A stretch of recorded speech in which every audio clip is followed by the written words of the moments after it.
On everybody, Live Farmer 73 here. Live Farmer 73 in the house. What's going on, everybody? Get my reading glasses together because it's about that time. Thank you for being here. Before I even get started, I want to say Guava to everybody.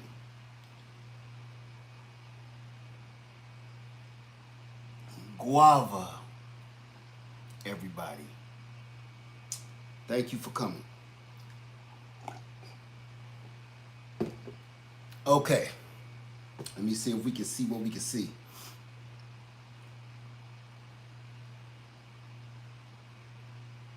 There we go. This way I can see everybody in the house.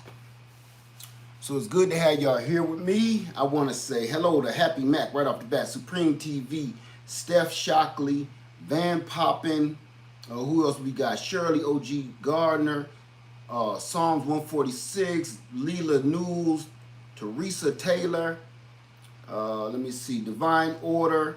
Can everybody hear me okay? Because I do not have my mic, and I'm not going to go get it, so I might kind of talk a little louder. Guava Sandra McCoy. Guava, my sister. Guava, Guava, Guava. Brenda starting a homestead. Hey, how you doing? Hey, Erica Michelle. Hey, Danette Daniels. T.Y. Cunningham, the Greener Life. Tanya Reynolds, Eric Frederick, Michelle, Tamika Wells, Carbon Q. What's up, my sister? I'm so glad you're here. Thank you for being here, Carbon Q. Cindy's World, Fifi's Journey, Danica, Jackie Peaches. Let's see, CC, the L Tubs, Coconut Cart. We gonna go on. Welcome everybody. All right, we gonna say that just to get it all out the way. Okay, we ain't gonna be on here long. We ain't gonna be on here long. I'm gonna try not to be, but I got a lot of stuff to jam pack in a little bit of time, and I kind of want to do it in parts. We really should do it in parts, but it is what it is. All right. So, Fifi's Journey said, I missed that. Okay, Game Nerd Mom in the house say famous last words. Amen. Who you telling? So, all right, everybody. All right, Lee Mac. This is what I want to ask you guys. I'm going to show you what's in my pack. Say, do it in parts.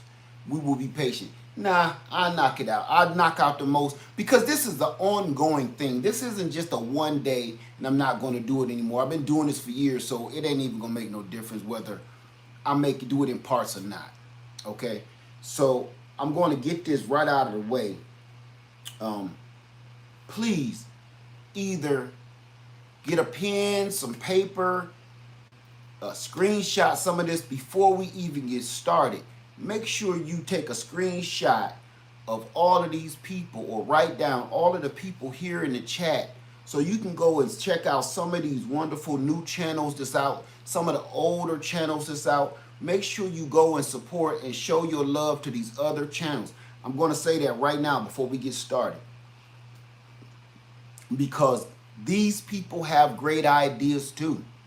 These people have great channels too. These people have great content too. So please support one another. Take screenshots if you have to and go out and support some of these people on some of these channels. You'll be surprised at what you'll see, because I go and check out a lot of channels all the time. You'll be surprised. Hey, GG's Natural. GG's Natural right here. Okay, so I'm going to get right into it. The other reason you're going to need paper and pencil, you're going to want to write some of this down. If you already have it, write it down anyway, because this is what I do a lot of. I thought I had something, and I don't. Or I thought I had something, and I used it. See, part of this is you're supposed to be rotating your preps. So sometimes you use some of the stuff. Number one, don't leave the food in your bag over 30 days. If you know your bag has been sitting, of course, you know nothing catastrophic has happened, go in there, eat that stuff that you had in your bug out bag, and then replenish it. Put it back in the bag. Don't just leave a can of beans and a pouch of this and these kind of nuts. Don't leave that stuff in there. Go in there every 30 to 90 days, eat that, replace it, because you just don't know, okay? Thank you so much, you guys, for subbing one another. So I'm going to just get started. Get a piece of paper and a pen, and what I will be doing is taking notes myself, like we did years ago, on some of your great ideas, because I still haven't gotten one of the best ones, which feminine needs for wound care.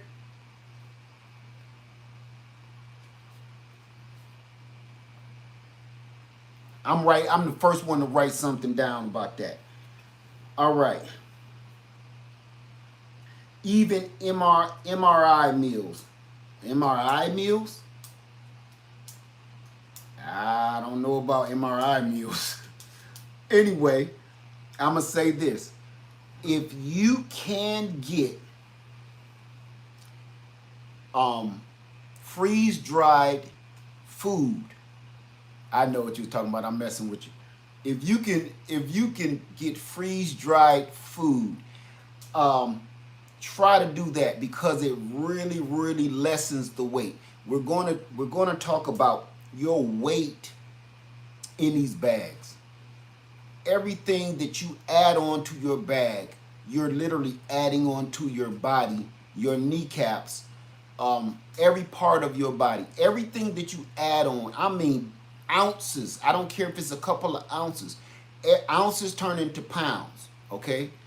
So everything you add to your pack is weighing on your joints, is weighing on your kneecaps, is weighing on your ankles, is wearing on your feet, which is wearing on your shoes, your shoe wear, your footwear. All of that, the more weight you're carrying, the more it's going to be hard on your body and your gear. So I'm going to get right into it. I'm just going to start like this. I'm going to ask questions when I can, okay? Right out the bat. The MRE meals, yeah, I got that. The MRE meals, I'm making this, I'm trying to keep this affordable and common sense. As far as your bag, right now, just start with anything that you can pick up and carry.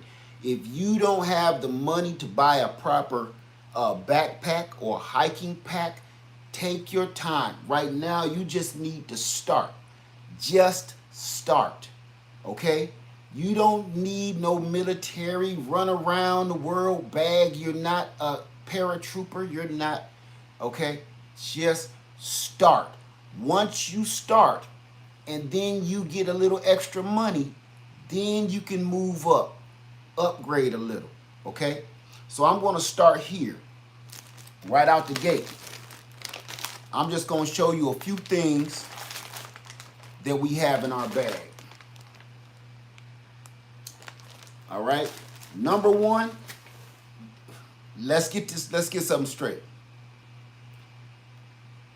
This is also about health,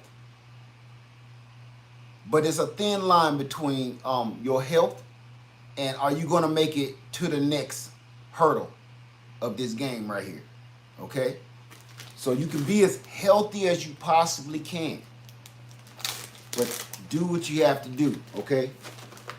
Number one, if you got some jerky, if you can get your hands on some jerky, get your hands on some jerky. I don't care if it's chicken, turkey, beef, whatever you can, because this stuff will last a lifetime. If you make your own, great. This stuff will last a lifetime. I'm gonna try to put all this stuff back in the bag, because this is gonna be the long part of the video. Get you some almonds. Keep you some nuts inside your bag. This is just a little food bag. This is to get you through. And this ain't to be making no meals out of, okay? This is to keep your energy up and to keep you going, all right? Now, this is one of my favorites because I used to carry cans of this. I used to carry cans of tuna. But now, as you can see, you don't have to do that anymore. 2 of these is the equivalent of 1 can of tuna. Well, I don't have to pull out another one. 2 of these is the equivalent of 1 can of tuna. And they're the same price. Once you add 2 of these together, they're around 1 something, same deal. But you can fit this in your bag and crumble that up and it's not gonna do any harm, okay? So that is excellent. If you got, which I had to take all the cans of tuna out of my bag because nowadays it's ridiculous. Let me see. You fit a lot in that Ziploc bag. I can keep a few of those in the kids' old backpacks. There you go. You can put a lot in these. This is one of your best friends because not only do it keep your stuff organized, but it will also keep it a little bit waterproof. It's not foolproof, but if it's raining on a downpour, nothing's going to get wet. Now, if you jump into the lake, that's a whole nother ball game, okay? Now, these are a couple of things that you want to make sure you got. Sugar and salt. Sugar and salt, okay? So, these won't go bad. Fruit roll-ups. And I'm sure when it's time, this is just dried fruit, okay? I'm sure when you get ready and you're ready to swap this out, I'm sure people in your family, the kids in your family won't mind when it's time to swap out and rotate your pack, okay? Fruit roll-ups is your sugar. I keep either, where is it at? I'm gonna show you. I keep salt, pepper, and where did you go? Here we go. Peanut butter, protein. Don't take up too much space, and it'll last a lifetime as long as you keep it cold. Keep it at room temperature or fair temperature, and keep it closed, keep it sealed, keep that lid on there.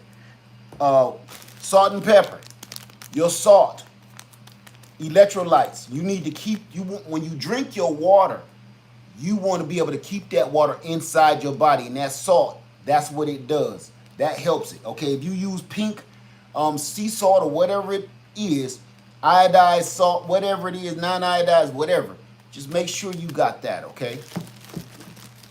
Now, this used to be a soda bottle, okay? This ain't nothing but a pop bottle. Inside of this pop bottle is honey. This is my own honey out of my hive. It's the reason I keep this. I put it in this pop bottle because if you don't know about honey, if it starts to crystallize, it will expand and come out of wherever it possibly can. It will even break a jar. So that's one reason. The other reason is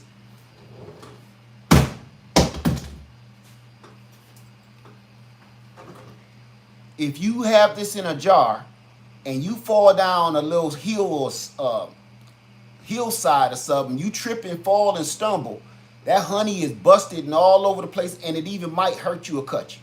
So put it in something, not just any plastic, but put it in something that was already pressurized, that can take high pressure. So pop bottles are pressurized, all of them. That's what they made for, because we all know pop is under extreme pressure.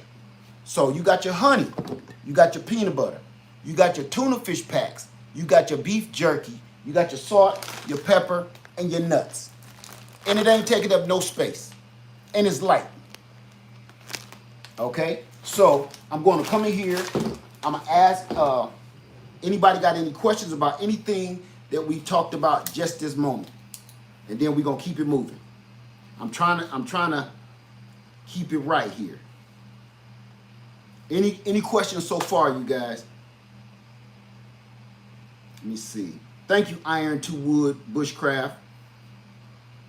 Say the honey is a perfect idea. Yes, make sure you put that, don't leave that honey in a jar. And don't leave it and you buy, sometimes if people buy it out the store, they buy it with that little bear head on it. Don't put it in that, because that little flip thing, me growing up seeing honey like that thing always breaks off and you will have honey all over the place. We getting there, Big Hat Homestead. But yes, vitamins, but we ain't there yet, okay? Let me see. And that's simple. Just get a multivitamin. How can I get some of your hive honey? Right now, we're not talking about that, okay, Jay? How much water do you carry? We're going to get into that right now in a second here. As a matter of fact, that's the next subject. Question, is the honey only for food or other uses? Depending on where you got the honey from, honey can be medicinal, okay? Would powdered milk be good? Powdered milk is excellent. Powdered milk is excellent. Let me see. Even pet milk, but put it in something like this. That thick stuff. Let me see. Jules B. Guava Jules B. Woman V. Is the different bug out? Is this different bug out than 5-gallon bucket bug out? No. Listen, the buckets, you can pick them up and you can take them with you, put them in your trailer. If your car breaks down, this is in your backpack. This is going to be in your bug out bag. Okay? So you got several levels of taking care of yourself. Like I said, part of survival is common sense. If you don't have that, we're doomed in the first place. Okay? So I got stuff that I keep at my house. I got stuff that I keep at my land. I have things that I'm ready to take up and put in my trailer, which is the buckets. Then you have your bug out bag. That's for walking and getting around. And then you have your everyday carry, the bag. Here you go, ladies. For the most part, your purse is your everyday carry, because you know everything you need to wiggle throughout your daily deal is in your purse. I've seen some hardcore stuff come out of a purse, okay? That's your everyday carry. So I carry a book bag with my everyday carry. I don't need my bug out bag every day. I only take my bug out bag when I go out of town. My everyday, that's what I use every day, and I mean it every day. Okay? So there's different levels of this. That's why I said once you got your bug out bag, keep building. Now you need an EDC, you need your everyday carry. Then you may need something to stay in the house. You need to be stocking and storing food right now anyway. It's different levels of this game, okay? Let me see. Thank you, JB. Bucket bug out is an excellent idea. I have a video that I'm going to put on the end of this video, okay? So let me keep going here. All right, that's the end of the questions. So I'm going to get right into this.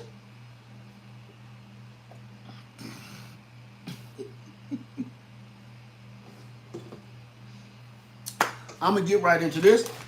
I'm going to set this back here because it's ready to be reloaded. I emptied my bag so I could do this. Okay? So, this is for Game Nerd Mom. Thank you, Gigi's Natural. TLC in the garden. How you doing, TLC? Bull! Bull's Garden in the house. Everybody go over there and subscribe to that man right there. That man right there doing the doggone thing. My man, Bull. All right. Okay. Here we go. Slide from one side to another. Okay. Now, next. Water. Game Nerd Mom, you asked about water. Okay? Thank you, Juan. You asked about water. How much water should you carry? Before we talk about how much water you should carry, okay? Let's talk about being able to even store the water. This is just a collapsible water jug. It could be used like a shower. It could be used anything. But this is just a collapsible water jug. I think it's like, this one is like a 5 gallon or 2.6 gallon. So if you run into some clean water to be purified, just because you find water, hey, Black Point Dexter, just because you find water does not mean it's clean enough to drink.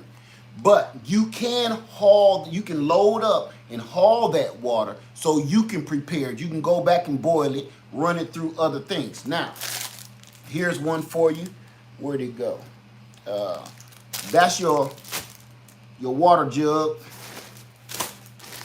And here we go. Okay, you got your life straw and your water tablets, right? Your water purification tablets, all right? Water purification tablets and a life straw.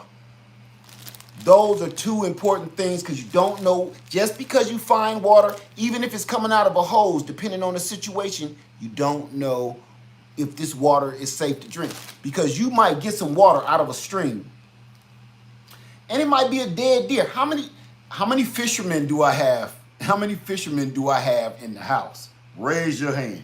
Because I know if you a hardcore or avid fisherman, you've done this. Been fishing on one side of a bank, okay? Been fishing on one side of a bank or down the creek, and then you say, ain't nothing hitting right here, let's move down the creek a little bit. And you will see a dead deer or a dead raccoon in the water, contaminating the water. You like, oh man, I'm glad we didn't drink that. How many times have you done that? You just walked up a little bit, then you start smelling it, and then you see it half in, half out the water. Now, there's a couple of reasons why that animal may be dead. Did that animal probably died of natural causes? Something else tried to attack it? Or what if that animal tried to drink the water too, letting you know that water wasn't good to drink in the first place? Just saying, just something to think about. When I see dead animals half in, half out the water, I always be thinking like, this water must be messed up or something. I don't think about predators yet. You know, first thing I think is something's wrong with this water. Okay, so water purification tablets, life straw. Now, we still on the subject of water, and this is one we need to start thinking about a little bit more. Family, ponchos, simple 99-cent ponchos. You kidding me? These are $1. Yes, they're flimsy. Yes, they're no good. I mean, I ain't gonna say no good, flimsy, and no, they ain't gonna last for a long time. Let me tell you something. As a mailman, these are lifesavers. Listen, if anybody works for the Postal Service right now, or even if you work outside, but as a postal worker, I know I got about 50 of these. Right now I do, right this very minute. And I keep these in my pack, and I keep these all over the place, keep them in my car, because they don't cost anything. You could use a trash bag, yes. Thing about the trash bags are good. Here you go. Trash bags, right? Just some kitchen tall bags. If you're a bigger guy like me, go ahead and get you a leaf bag. Here's the problem. It ain't gonna cover your head though, okay? So that's the part you gotta be careful with. Yes, your body, you'll keep your core warm and dry, but your head, a lot of heat comes out of your head too, all right? So when you start getting that moist and wet, that can mess you up too. So you need some kind of poncho, keep that rain and that weather off you, okay? The best that you can. You know your boots and your feet gonna already be wet. You need to keep as many parts of your body dry as you possibly can. So we still on water. We just talked about keeping the water off you and the sun. This is the one you see me in when I'm cutting my grass. Keep that sun and keep that water off you. This is not waterproof, but it will deflect water as it comes down, and it will hold in heat. So it's flimsy. Look. That's how I had it in the first place. That's why it looked like that.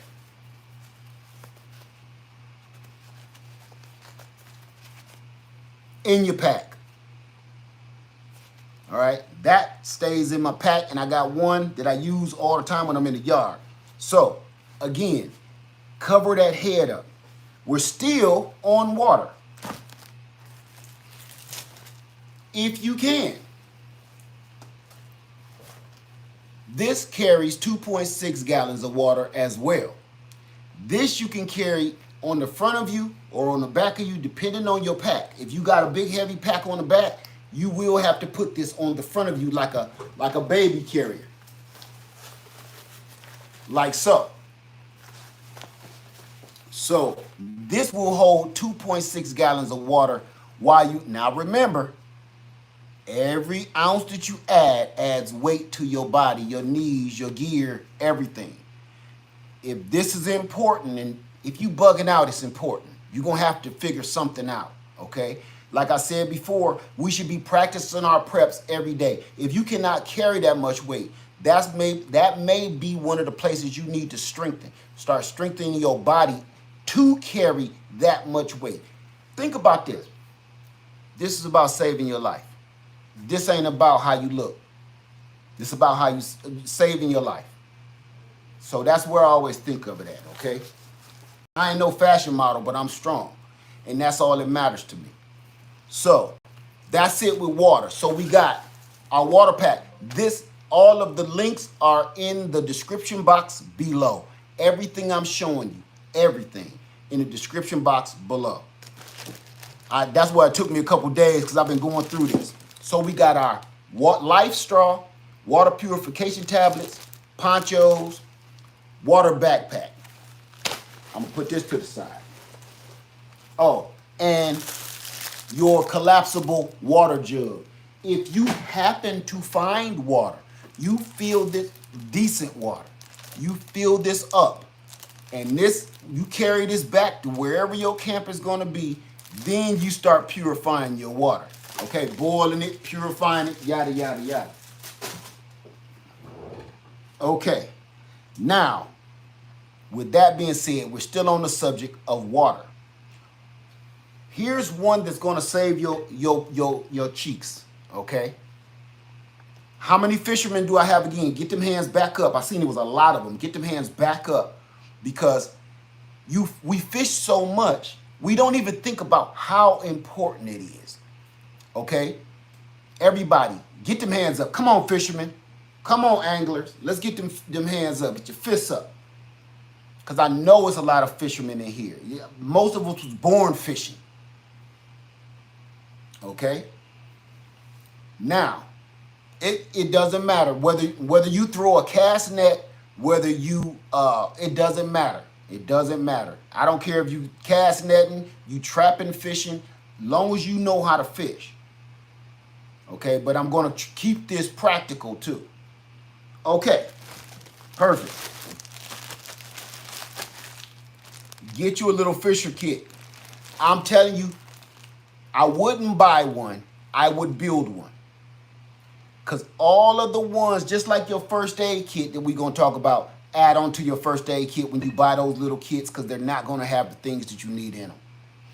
Okay? You're not going to be carrying a bow fishing kit on your back with all this stuff. Like I said, we're keeping this practical. We're keeping it realistic.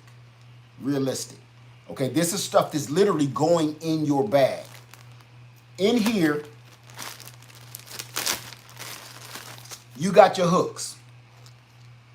Every size hook you're going to need, from panfish to big bass, whatever you're going to need your hooks.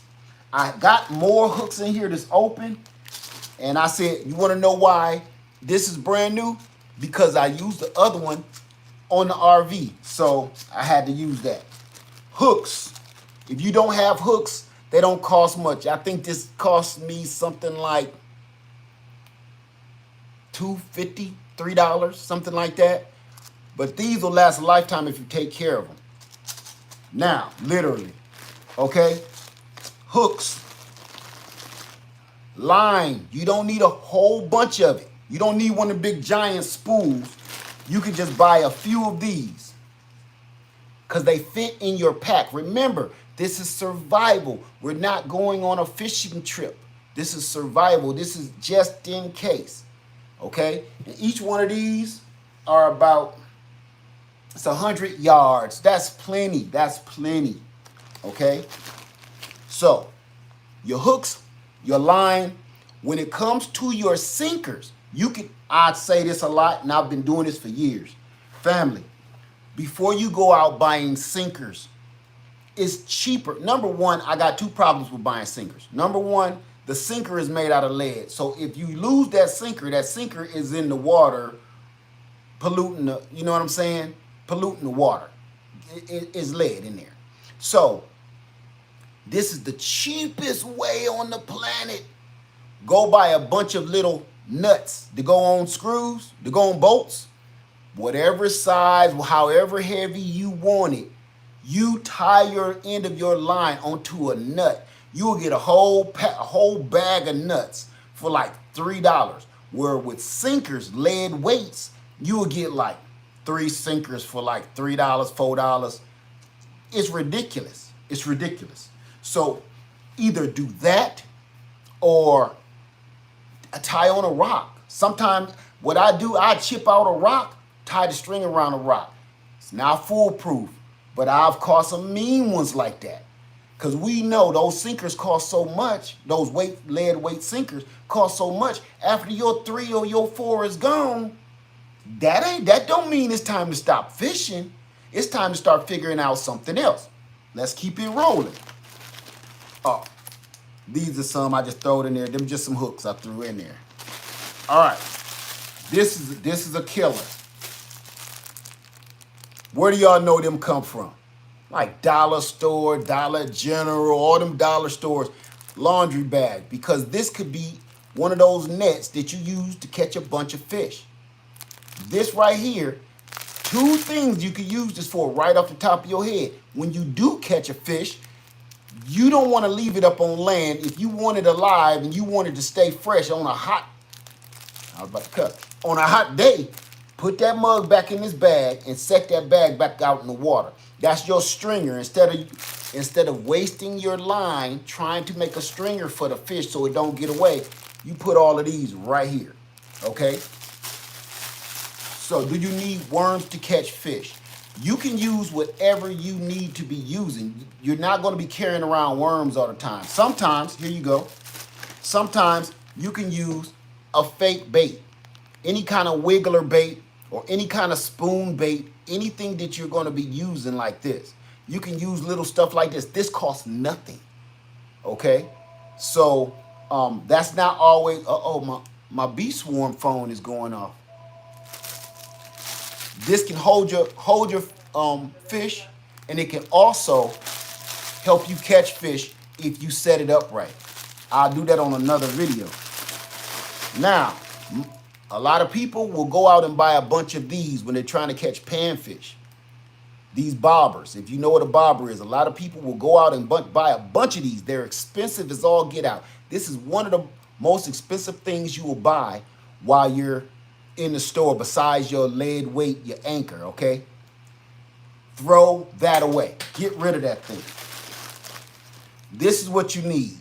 You can find these anywhere and everywhere. Go to any restaurant. You can even go to a wine supply shop. You can get these online, anywhere online, and you get, what is that? It's just a normal wine cork. It's just a wine cork. Now I'm going to show you what you do with this. I did it the other day. I'm going to do it again.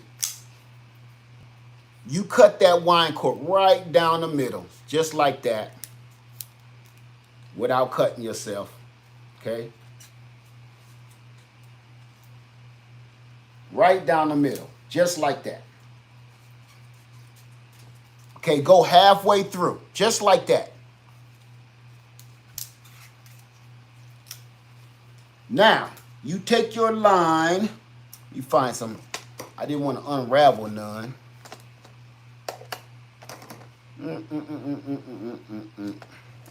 I guess we're going to have to. It's all right. You unravel your line. Let's get this going here. I can't even see where it's starting to begin. Well, it don't matter. This is the deal. Wait, I gotta show you this because you gotta see this. This is dope.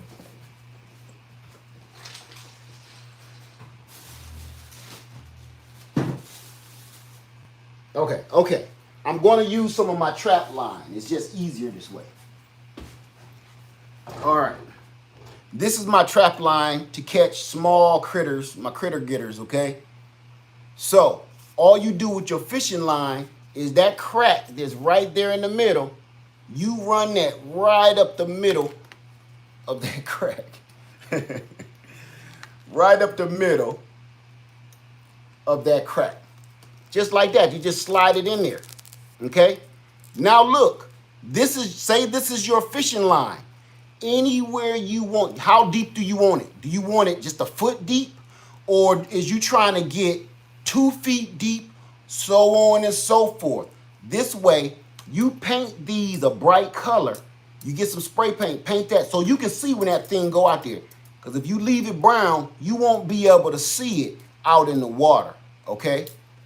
So, this is Ingenuity 101. Save yourself some money.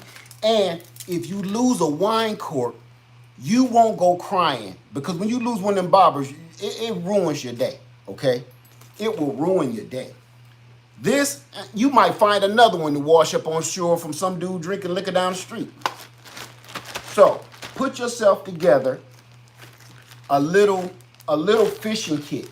Please don't buy one of those little ones. This right here is all you need. Now, people are going to ask, well, what about the pole? Man, you can find a stick anywhere, and you don't necessarily need a pole. You can wrap that thing around anything. I mean, you can wrap it around your hand. If you catch something big, do something like wrap it around your knife. Use it for your knife and reel it in. You got to use your head, use your ingenuity. Okay, everything ain't cut and dry when it comes to some of this stuff. All right, hey, Granny Karma. So that's our fishing kit. Look, it don't take up no space. Boom. All right. Oh, that was my food. Salt and water, salt and pepper. Now, ooh, so much good stuff here. Any questions with what we just talked about? The water or the fishing kit? Any questions? So we can just go ahead and answer that and move on.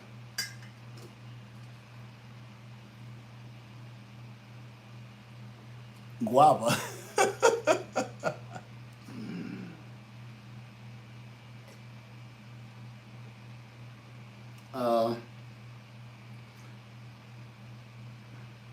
No questions? I'm going to keep it moving. All right. I'm military and you're learned to improvise very well. Yes, you are. You got to improvise immediately, constantly. Nothing is set, nothing. You could have a fishing pole. If it break, then what? If a fish pull it in the water, then what? You got to know what's your next move? Do you carry any bottled water? I just spoke on that a moment ago. Okay. What do you do? What do you think of taking a net? I just showed you the net. I mean, this isn't a fishing trip. This is survival. We got to keep our minds on survival. This ain't a fishing trip. So you're not going to have everything that makes this fun. Bringing a net is going to weigh you down. That's more unnecessary things that you need. You can make a net out of things around you, out of your surroundings. It's so many different things. Is there a best knife for a go bag? Any knife that you can find. I mean, like I said, we got to use our common sense a little bit too. Okay, there is no best knife for anything.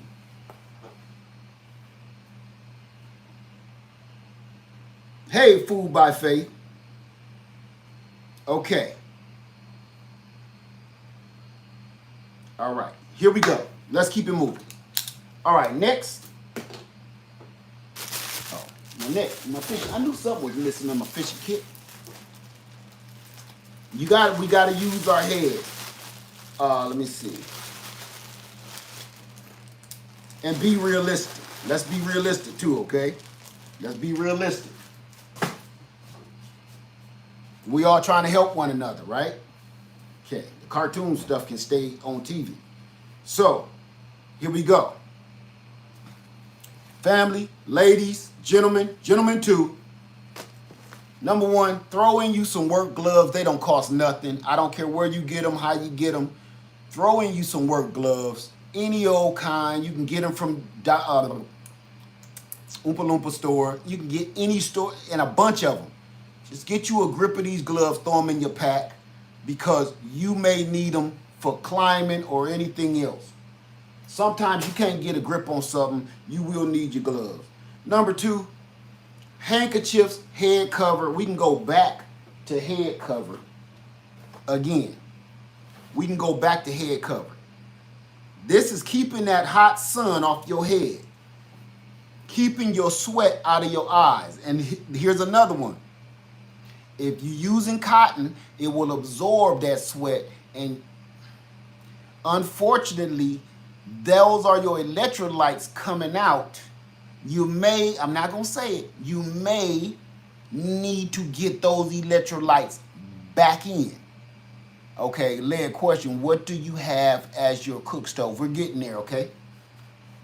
You may, if this is wrapped around your head and it's sopping up all the electrolytes and the salt out of your body, you may have to figure out a way to get that back in your body. If you dig what I'm saying, I'm not going to get graphic and gross, but it is what it is, all right?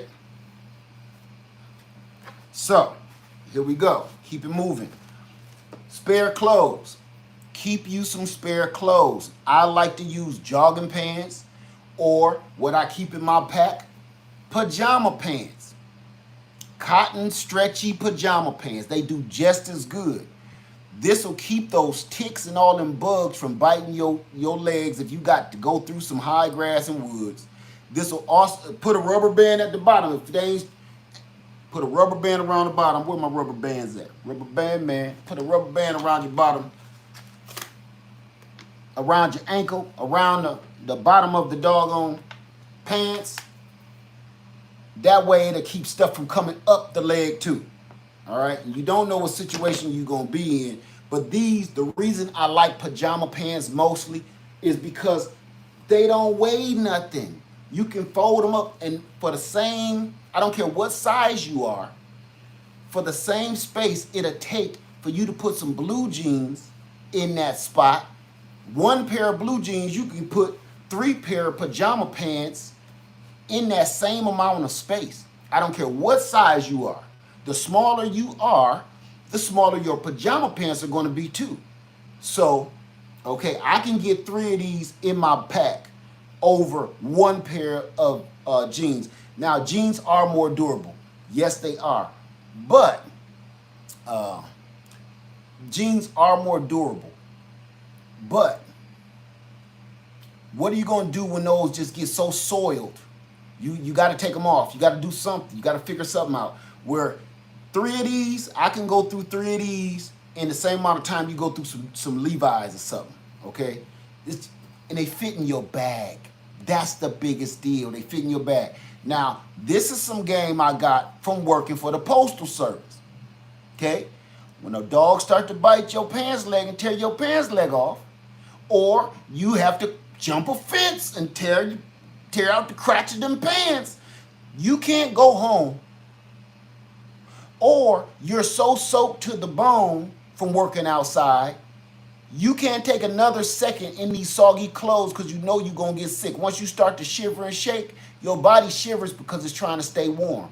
Once you start to shiver and shake, it's a wrap. It's time to get in some dry clothes, get warmed up.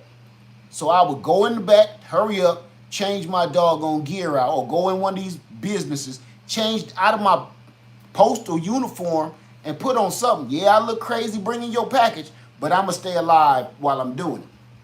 Pants. So these you cover. A cotton t-shirt. Cotton t-shirts. I use cotton for everything. The reason I use cotton for everything is because it's flammable. It's durable and it's flammable. You can turn a cotton rag into, I thought I had it here, but it's over there. You can turn a cotton rag into a lantern. You can have this cotton rag help you start a fire. You can turn this cotton rag into anything. Anything. You can, hey, Be Rich, thank you, brother. You can turn this cotton towel into anything. They're absorbent, they're durable, and this will save your life. That's why I be preaching about cotton. Your gear, your clothes, your towels, your rags, everything in your pack. Now, that's one thing that I left out. Oh, no, I didn't. I'm going to skip over to this. Now, we're moving on. Let me see if any, let's move on.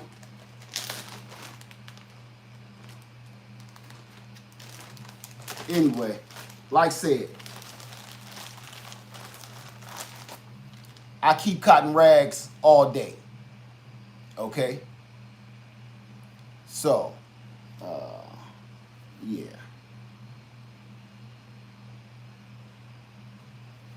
I keep cotton rags all day. All day. Now we're going to get right into it.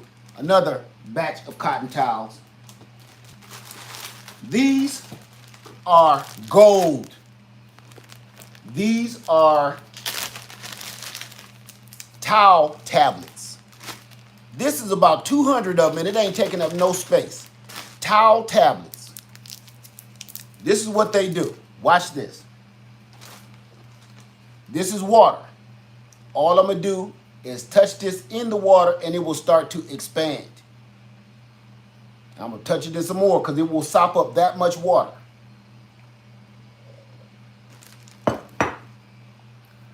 This is almost as durable, and I'm sure you probably seen these before. They look like wet wipes, right? I'm going to show you up close.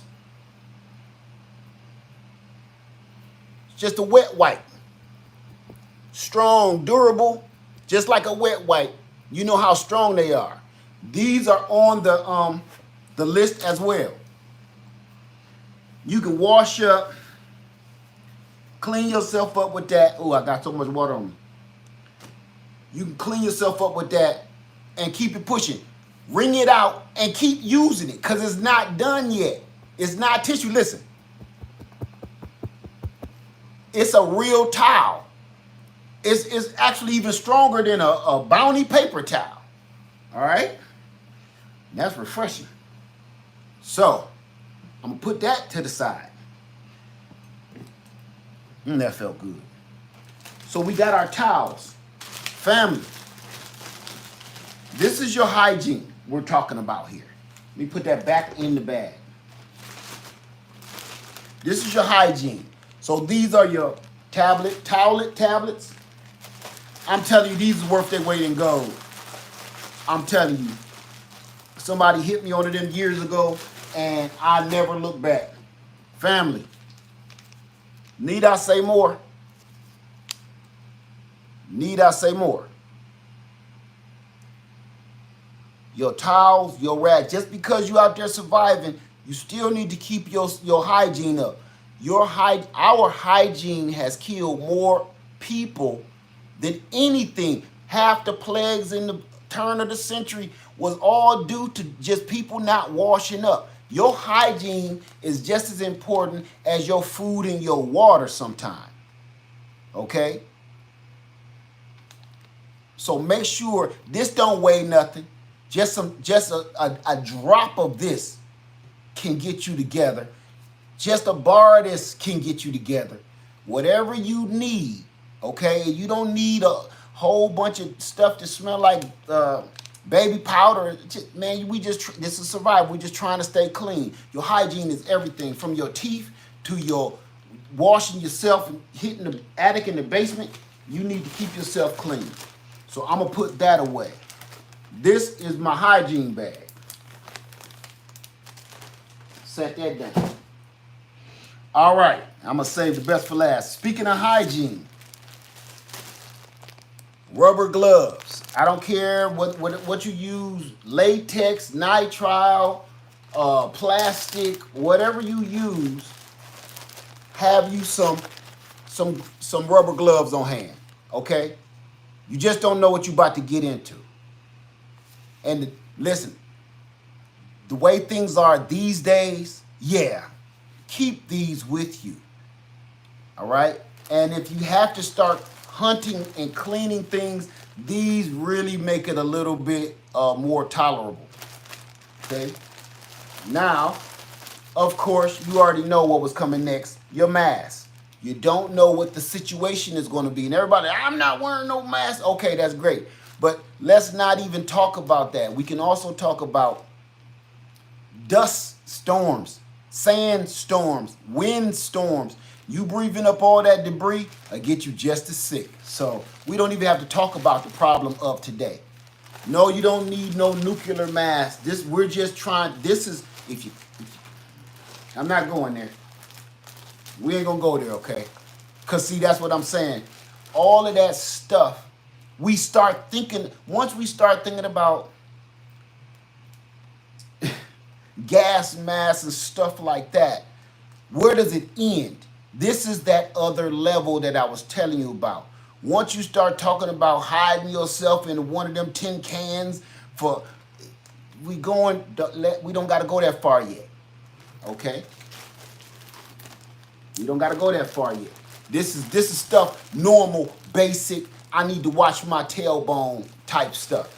Once we get in a situation where we need gas masks and be locking ourselves in little Mylar buckets and cans and running down. Somebody even asked me about a bomb shelter.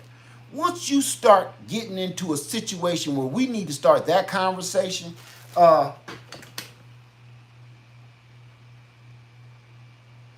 once we start getting into that conversation, all right,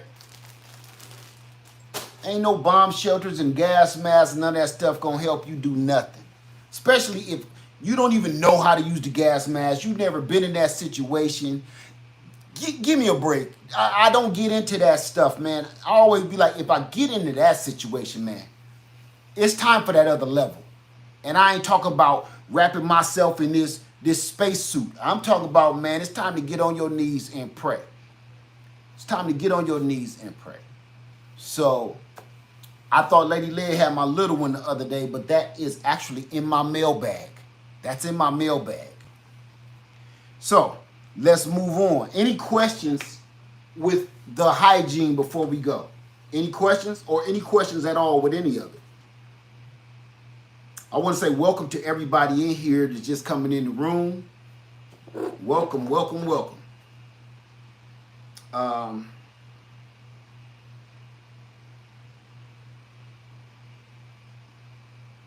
Say one.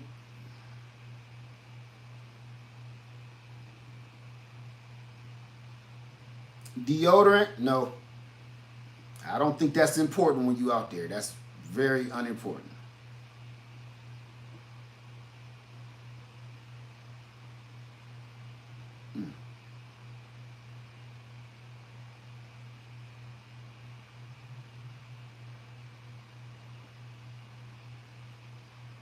Let me see. I'm still in here. Let me see. All right. Shave or no shave? What do you mean by your hair? Come on, man. Come on now. We're being realistic now. I don't know if you don't know at all. We're talking about surviving a rough situation. I'm not talking about fashion. Your hair ain't gonna stop you one way or the other. If you feel like your hair is gonna get in the way of you surviving, do whatever you have to do. If you feel that your hair is helping you survive, do whatever you have to do. Okay, because that can go either way. Your hair can block you from the sun. Your hair can also be a mess and collect a lot of stuff that can endanger your hygiene and your health. So that's totally up to you. Should we filter water for hygiene? That's a good question. I'm gonna say yeah.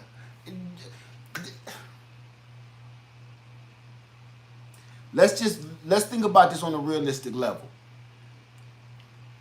If you're filtering water for your hygiene, right? Like you're using something, like either you're burning wood to boil the water or you are running it through your life straw or something. Every time you do that, you're burning fuel that you may need. Every time you run it through that filter, that one filter could have been a drink that you may need to save your life. I'm going to have you just, use a little common sense on that. You do whatever you need to do. Me personally, it depends on the water source. It depends on the water source. Okay, so let's keep it moving. Now, as far as your first aid kit, we're going to move on to the first aid. I got a simple first aid kit, and the rest of it is in a whole nother pouch. And the reason I'm not going to get into first aid right now, because that is definitely need its own video, okay? We're going to do a whole nother video about first aid. This is some get me out of here quick. This ain't a part of my arm is missing. That's not this. So this is just a normal little basic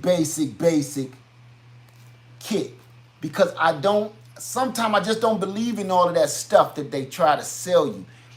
You can get away with a cotton rag and some duct tape with a lot of situations, medical situations.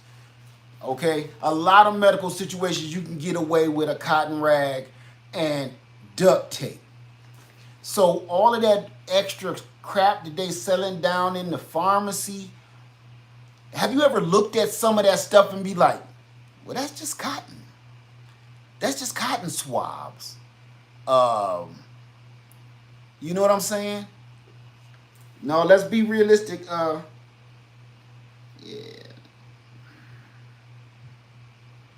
Okay. There we go. So, we ain't gonna worry about that, okay? Put that over here. Now, magnifying glass. This can help you do a lot of things. Your magnifying glass and your map. Multi-purpose. You can't see everything on your map. Number one. Number two, super fire starter. Fire starter. All day. I'm going to be doing videos and showing you exactly all the ways that I know how to start fire. All of the ways I'm going to do it. I know people aren't interested in it because every time I put out a fire starting video, they're like, I get it. But this may save you your tailbone in a hurry. So, number two, compass. Any kind of compass will do. Any old compass will do. I'm your private compass. Compass, magnifying glasses, safety whistle, compass, magnifying glass. If you just want to get this little setup, watch this. They're super cheap. You can buy them anywhere, and it has a thermometer, a safety whistle, and a compass on it, and a magnifying glass that slides out. Yes, this will help you this will help you start a fire. Yes, it will. And I'm pretty sure this is the one I use all the time because it's so loose. Number two, paracord. Any kind of way you can fit as much of this in your bag as you can, do it. Paracord. You can't, I'm going to say this. This is one of the things you can't have enough of. Because this is going to help you either build a shelter, build a raft, anything, pull, be a pulley system. You can even fish with this. Actually, regular old twine. Temporary, but effective. Regular twine. It weighs nothing. You can do a billion different things with that. You can even use the twine when you're trying to cook something. Okay, and I ain't talking about hams and stuff. So let me get on, keep it going. Move my ponchos. Any questions? Any questions so far? I got so much stuff here. Any questions? Let me see. Hey, family, can you use your lint once you're done drying your clothes? Great fire tender. Lee Mac 81, you want to know something? I'm going to say this. I used to be a big fan of the dryer lint, right? You know why I don't say that so much anymore? I mean, I'm a person, I start fires from a little bit of everything. From nothing. I ain't talking about with your lighter. Whatever, some of this stuff is, your shirts, most of our clothing has synthetic materials in them. And you want to know what's the part that comes out first in that lint trap? It's the synthetic materials. Go check it out. Go do some research. The synthetic materials break off and end up in the lint trap before the cotton does. When you got an old ratty t-shirt, you know what's left is the cotton. So that stuff never really burns well. When you're in a pinch, okay? Now, if you starting with a lighter, that's another thing. You starting with a lighter, that's a whole nother ball game. But if you're starting a fire from scratch and you need that tinder to be dry, you need that tinder to ignite immediately, man, that dryer lint is some of the worst stuff you can do. Now, that's from me personally, from what I've done over the years. Those synthetic fibers are the first things to break off. They end up in your lint trap. You pile up a bunch of that stuff and it don't even burn. So I'm just saying, okay, that's from my own experience. Maybe you got a different experience with it. I don't like using that no more. Unless I got a lighter, that just takes up more space. I'd rather use dry tinder from out in nature before I use dryer lint. Look, read the tag on your shirt. It ain't gonna say 100% cotton. Most of the time it's like 80% cotton, 10% synthetic materials, 10% man-made materials or something. They don't make everything 100% cotton no more. It's hard to find. I do not know how to clean my fish yet. Okay, that might be something you want to start working on. That's right, Native Cherokee, a bird's nest, correct. All right, let's move on. Fire, we're there. We're there already. It's time to get fired up.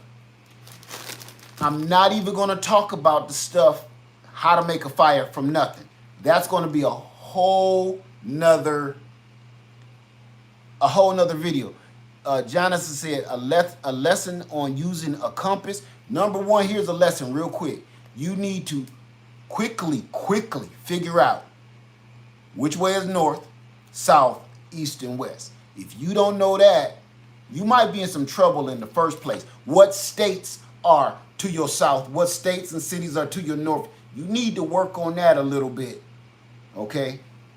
If you don't know that much, you might be in some trouble. So, let's move on. Fire. This is one of my favorites. Boy Scout 101. Waterproof matches. I'm not going to get into all the caveman stuff. I'm keeping it cheap and I'm keeping it practical. Waterproof matches.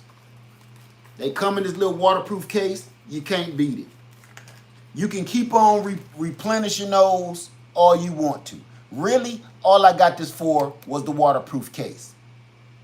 Waterproof matches. They're in the comment section below. I mean, yeah, all of this stuff, the links to everything I'm showing you is in the comment section below. I mean, description box below. Waterproof matches. Get as many of these little tea light candles as you can fit in your bag because they work miracles. Tea light candles is when you starting to try to cook indoors. I've showed y'all the coffee can cooker. This kind of stuff helps you cook food inside instead of having to do it outside. Okay? So I'm going to keep it moving. More waterproof matches. More waterproof matches. You just can't have enough of those. Keep it moving. Now, this is one of my favorites. I'm gonna open this up so y'all can see it. These cotton facial pads. Cotton facial pads. Perfect tinder to light a fire. Perfect tinder to light a fire. Okay? So I keep a bunch of these just because. They don't weigh nothing. You can put these anywhere. You can have these in your pocket and they ain't gonna take up no space. So though, you can use cotton balls too, but I like these, and I'm gonna show you why I like these so much if you didn't see the video. I like those so much because you can turn them into candles. All you do is soak those in Vaseline, soak them in lard. You can get some old candle wax or beeswax and pour it over those. Now you got an instant candle. Each one of these, I'm trying to put it up here. I'm gonna put that video at the end of the video too. Each one of those is soaked in Vaseline. No, this pack is soaked in lard. Soaked in lard or Vaseline, one or the other. You light that right off the bat and it will light. And it will burn. I blew it out and it with the lard, it burned for over 10 minutes. I blew it out at the 10-minute mark. So you can't go wrong with those. They take up no space and they'll never go bad. The thing I like about them is they're waterproof. See, the plain ones aren't waterproof, but these, if they get wet, you can still light them because nothing wet up the cotton. The cotton is saturated with the oil. Waterproof. Okay, fire starters. If everything outside is wet or moist or damp or is humid, these will start and stay lit so you can start to dry that wood out. A little bit of fire goes a long way because you start with a little bit of tinder. It'll dry out that tinder. Next thing you know, now it's drying out a bigger portion of it. It's gonna smoke like a doggone smokestack lightning, but at least it's getting some kind of warmth going. It's drying that wood out. I talk about that all day. Don't get me started. Cotton facial swabs all day. Now, of course, family, these don't cost nothing. I know some blazers in here. Don't raise your hand, but I know some smokers and some blazers in here, but y'all know these don't cost nothing. Plain and simple. All day, I think this costs like $5. Okay? I got a bunch of Lucy's, but I keep one unopened in my pack. I know some blazers in here. Yeah, don't play game. You know good and well. And they last a lifetime. If you don't use these and nothing touches your gas button, they last literally. I have one. I think it's on my desk in there. I have had that thing for probably 15 years or better. And it still got fluid and it's still light just like that. So, you know, your lighters right out the gate. More waterproof matches. Now, I'm going to throw this in the game. Y'all know about this. I'm crazy about these. This is a solar dish lighter. This is a solar dish lighter. I'm going to show you exactly how this works. I've done videos on this before. And if you don't know how to use it, you don't need this. But this will, let me watch the sun too. This is just like your satellite dish that we used to have in everybody's backyard. This will get the sun, focus it in the center right there, and whatever you have right here, it will catch on fire. Quick fire. You got to be patient. You got to hold that thing just right. But it will light just as quick as this magnifying glass, because this is magnifying the solar rays and focusing them all in like this. Sweet. I got this in the description box below. This is just a piece that goes in the center. I'm going to show it to you, but I don't like this because it always breaks. It always breaks. No matter how much money you spend on these things right here break.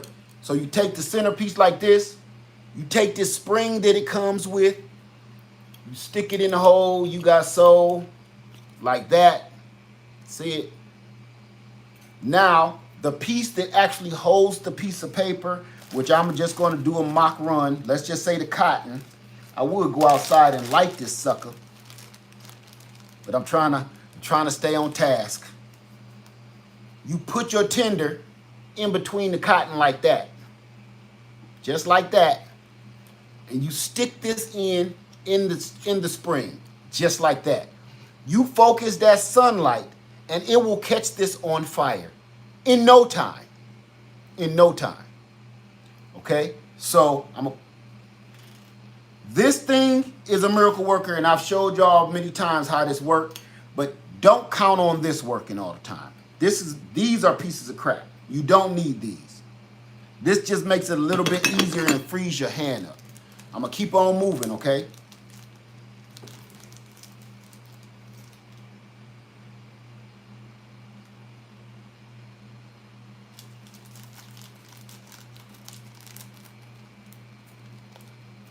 Okay, I'm gonna keep it moving. As soon as I find them. Okay. Any questions so far?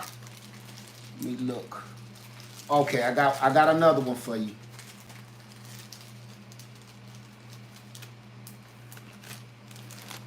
Got another one. All right. Of course, a bunch of packs of matches. Let me show you something. Let me show you something else. That I know I got a problem with this and I need to stop it, but it's the truth. Where's my lighter, my Lucy? There we go. If your lighter is out of juice, you're out of fluid, don't throw that away. You know why? Because you still have a good flint in there that will help you light that cotton on fire. You take this cage off, and now that spark can hit right on that cotton, or it can hit right on your tinder. You got a fire starter right there. You're going to go out and pay a bunch of money for a flint rod or a fairing rod. You got a fairing rod right here. It's the same thing. It's full of flint, and it got plenty of life left in it. Don't throw these away. Put these in your pack. If you find a lighter, I ain't saying pick them up off the ground, because you know it probably got some residue on it. So don't touch it. That might be evidence. Don't touch lighters on the ground. But you get what I'm saying. It still got good flint left in them, okay? If you know somebody in your family to smoke or something, and your aunt, oh, don't throw that away. But don't pick them up off the ground. You don't know if somebody was linked over with that thing and got knocked over the head. So, okay, I think this is one right here. No, that's this one. I had look how rusty that is. I've had this thing, man, my daddy was still alive when I had that. Look at that. That's been through hell. My daddy was still alive when I had that sucker there. Now, this is just something crazy that I threw away or took apart. I bought it from the Goodwill and it didn't work. All this was I just kept the igniter that went to this little stove, right? So watch this. Forget how it looked. I kept this because it got, this whole tube is full of flint, and I can adjust that and move it forward, and I always got a lighter. So some of this stuff looks stupid and it don't mean nothing to nobody, but if you got to start thinking, especially these days and time, we got to start thinking about what else can I use this for? Multi-purpose. Everything, once it's ran out of gas, does not mean that it's finished. It doesn't mean that it's over. Okay, so I'm going to put that back in there. Look at that bag. That bag, they don't even make hefty bags like that no more. That mug nasty and rusty and dirty. So I'm going to put this back in my pack. Fire. Oh, not yet. We ain't done. We ain't done. All right, everybody know about the fairing rod. I guess I can show you this one. I ain't got to take that one out. What'd I do with it? Oh, it's on my bag. Let's just do this. It don't matter. Everybody know about the fairing rod, right? Okay. Simple. Number one, you want to get this started like this. Get that thing scraped down because it's a coating over the top. Okay? Get that coating off.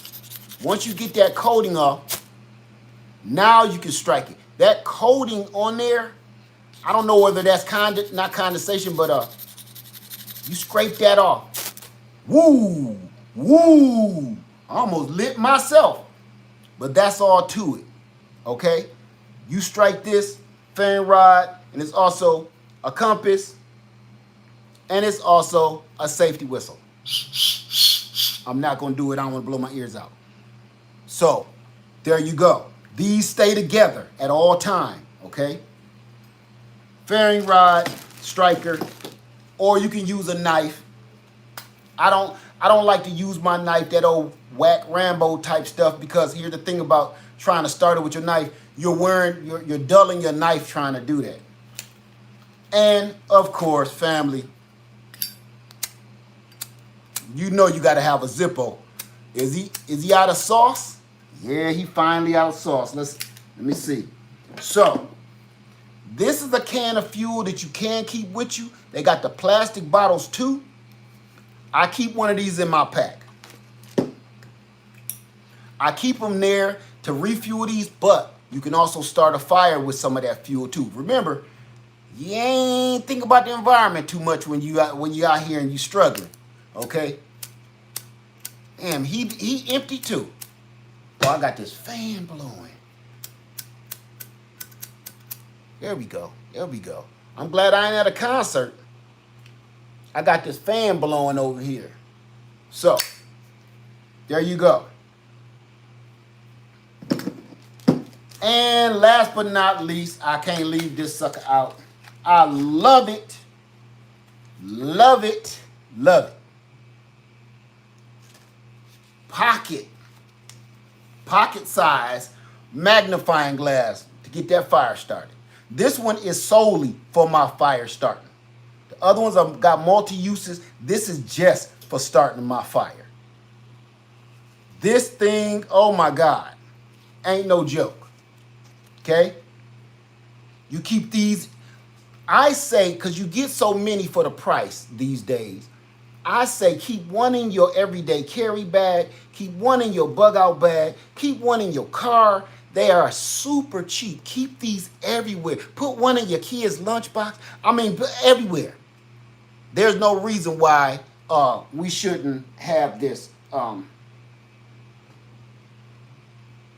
We shouldn't have this in your pack. So I'm gonna pack all this back up. Any questions about the fire?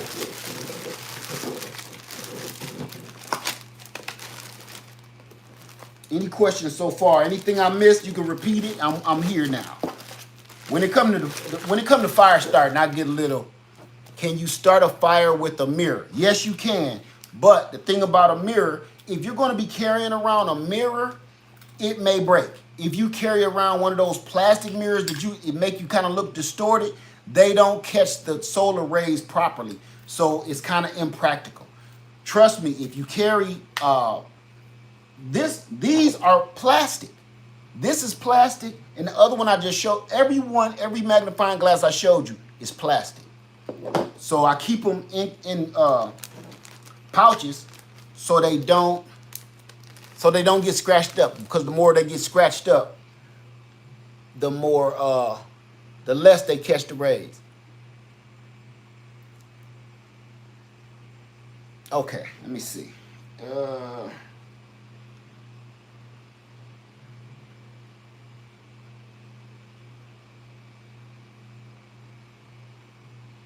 Okay. Any other questions? Any other questions so far? Before we move on, because the fire, you know, that's my joint right there. I'll keep on talking about fire for the rest of the day. If nothing else happened, I know I'm going to start a fire. Rain, sleet, or snow. Because to me, okay, we'll go from fire to something even simpler. How you doing, Miss Wisdom? Good to see you. Hey, Purple Rain, good to see you. Let me see. What's good? Okay, let me see. Let me keep it going.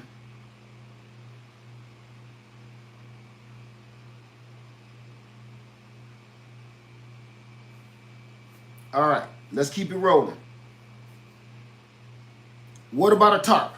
That's where we're going. Because the most important things you need to get a water source.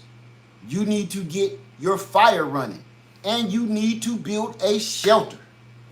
So, next on the list,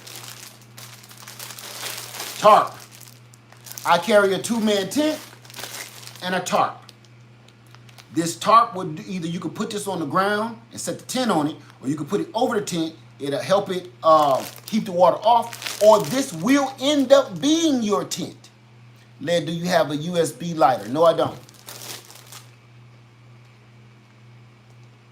How long does EpiPens last? I'm gonna have you Google that, okay? Hey, Black Tropical Homestead. So that fire is super important. So many things, water, warmth, bugs. That's right, because if you don't get that fire going, you're not going to be sanitizing water. If you don't get that fire going, the elements will tear you a new one. You can have a shelter, you can have water, and if you can't heat yourself up in said shelter, or you can't purify water and you can't cook food properly, I'm a fire starter, I'm sorry, but fire is, I know everybody always like, build your shelter first. Yeah. But you can sit around the fire and put this tarp over your back for the night. You know what I'm saying? I'm sorry. The fire is first for me. Fire, water, shelter. That's for me. But yeah, this is just a simple 8x8, 6x8 tarp. I got bigger ones, but for the carrying purposes, it's not necessary to have a big giant one. Can you show us how to start a fire in the rain one day? I'm gonna have you practice that on your own, okay? And then we'll talk about it. So here we go. All right, we'll move on. So your tarp, you can build a shelter with this, a simple tent using your paracord. Paracord and your tarp. That's an instant shelter right out the bat. Okay? How durable is the backpack that you're recommending? I'm not recommending, I'm gonna have you look at, let's put it like this. I have one, and you can look at the reviews online, and you can look at who uses that product. So go for it, okay? You don't have to, you're not buying what I do. You need to pick and choose things that you feel that you need, okay? So there you go. Now, inflatable little pool mat. You can either lay on this, or this can be a flotation device, because you may have to get across some stream or something. It may save you from some light flooding. This may save your tailbone, okay? Everything I'm showing you guys today is what I have. Now we need to work on what you have. All I'm doing here, I'm not telling you what to get. I'm not telling you you need this stuff. I'm giving you some idea of, never thought of that. That's what I'm doing. I'm not teaching you nothing. I'm showing you what I do, me and my family, and I hope this sparks something in you where you be like, yeah, I don't need that, but that, yeah, I need that. That's all I'm doing, okay? And of course, little blanket. You just can't have enough of them. With this little blanket, what I do with the other one? Everything is falling. With the little blanket, here we go. Family. So you got your shelter. We got fire. We got water. And now, your Mylar blankets. This can save your life, and they don't take up no space, and they don't weigh anything. Okay, that's one. Number two, this is bad and good. Somebody can see you from a mile away with this. It's bad if you're hiding. It's good if you're trying to get somebody to see you. Okay? Mylar blankets. And this, go a long way. You don't need grandma's quilt. I know you in a position like that, you know you wish you had one, but you know. But Mylar blankets. Let's keep it rocking. We almost done. Family, bug netting, and off spray. I know this don't sound like it makes no sense. Two things I ain't kidding, I believe in.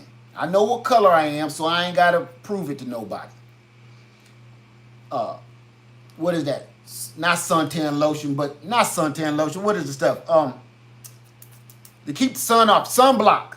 Sunblock, deep woods off, and bug netting.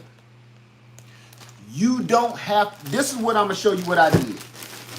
You don't have to go and spend all of that specific money. Thank you, Black Tropical Homestead. You don't have to spend all that expensive money buying these bug suits.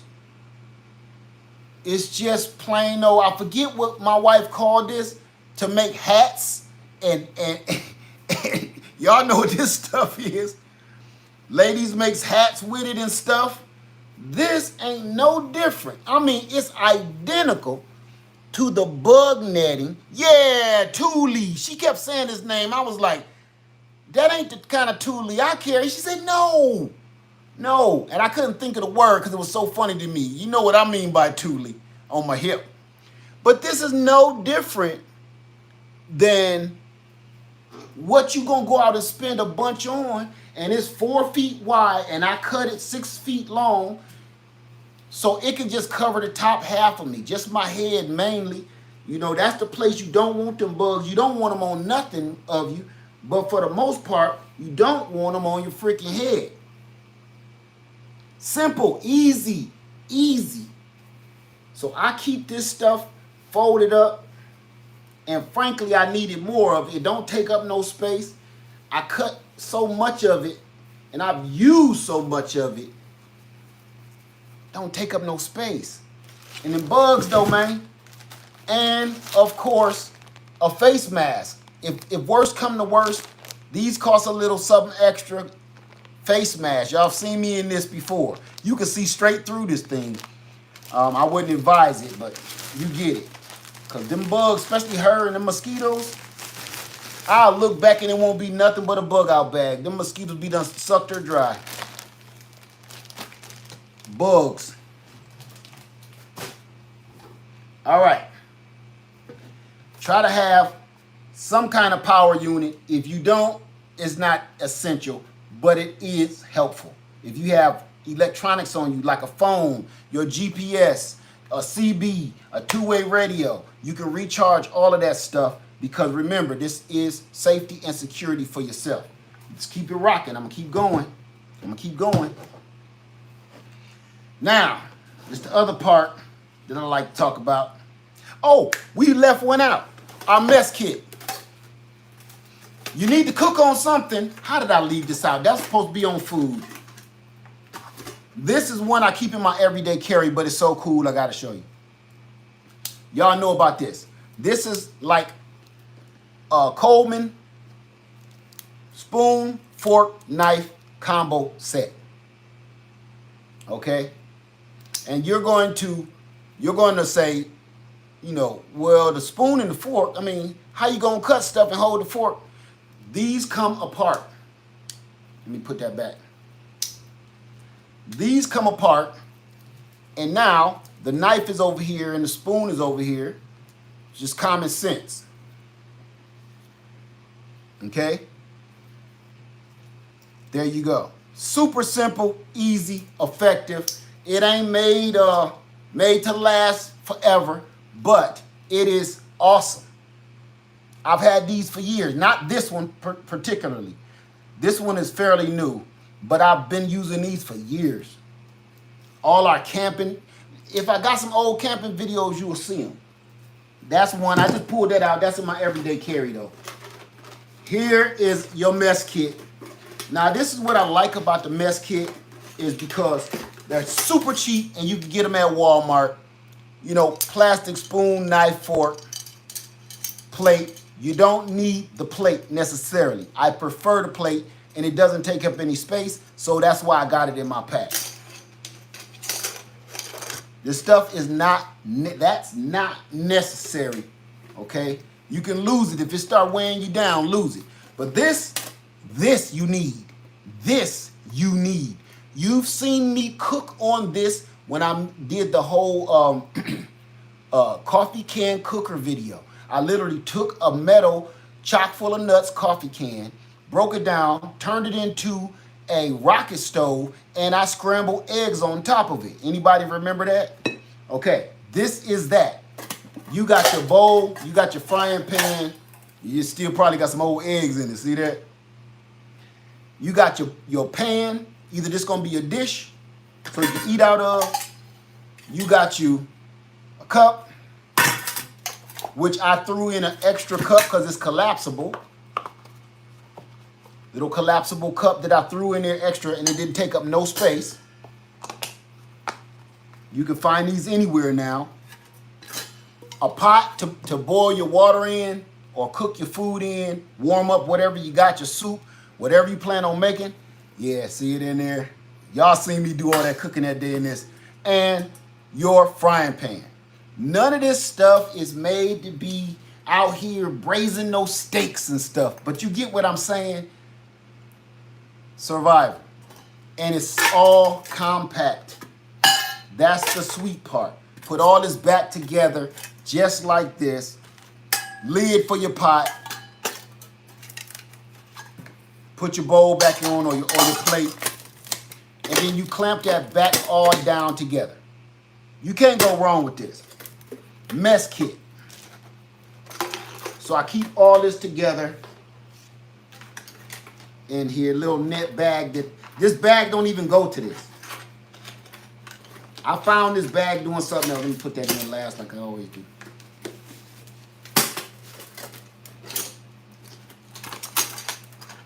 I got a big treat for everybody that's sticking around this long, listening to me rattle on. I got a hell of a treat for you at the end of this video. That's my mess kit. This is what I eat with. Okay, I'm gonna put this over here because this is for my other bag. Now, when it comes to stuff that you need to get to right off the bat, like your money, cash, your tool, right here. I know they whack and I know they played out and people ain't rocking them no more like the 80s and the 90s. This ain't for that. This is to keep all of your ID, your information, everything right here, right around your hip, because you might even have to lose that bag and you keep a couple of extra things in your, yeah, you said it, fanny pack. Now, you can't go wrong with this. I mean, you can't, some of y'all that done saw me in Walmart, you've seen me with this on when I talk to you. That's what that was. So, I wasn't trying to make a fashion statement when you saw me. I had a couple of items in there that was of importance. Fanny pack. This is the one I keep in here and the one y'all see me with. They're important. They're just important, okay? Now, here you go. We're going to get into the toolage. Oh, we still in the dinner. We still in the dinner. We still in the food. I'm missing the good stuff. When we going to get to the good part? Get down. Hey, bro, what's up? Broke farmer in the house? Okay. Y'all seen me use this before. This is as a matter of fact, not only have you seen me use it before in some of my videos, but you've also won a lot of these. I sent a lot of people these fold out rocket stoves over the couple past years. And all they do is literally unfold like that. That falls through like that. The grate to keep it squared up like that. This is the cooktop. This is the piece that keeps everything. Let me show you this. Keeps everything straightened up. That's the ash catcher. The ash catcher. That sounds like a truck driver. What he got on the front of his truck. Ash catcher. Okay. Here's the place where you load. You just turn that. You load in your sticks and your fire Your fire comes up. I know, ash catcher. This is just a foldable rocket stove. The oxygen comes through here. It ignites the fire here in the sticks, burns it super hot, and you will end up you put this on the top, and you put your pot or pan on the top of there, and you cook with it. It folds right back up just as easy as I took it apart. Take that loose. Fold it back. Oh, flip this back in. Flip it back up. Fold it back up. Close that. And all this does is just sit inside here. It doesn't, the ash catcher, it just sits in there. And then you put the cooktop in here with the ash catcher. Oh, let me see. Come on, sucker. Oh, it's ready to cook. It's ready to come out and play. It's like, I ain't going back. There we go. There we go. And all you do now is put this back in the bag. And you put it back in your sack. Now, let's be honest, before we finish this, before we get to the next piece, think about this. Everything I've showed you don't weigh nothing, does it? All of it is essential. Everything I've shown you so far is essential. No extras. Can you link all the links to everything I have is in the description box below for the link for the rocket stove. And there you go. It's that easy.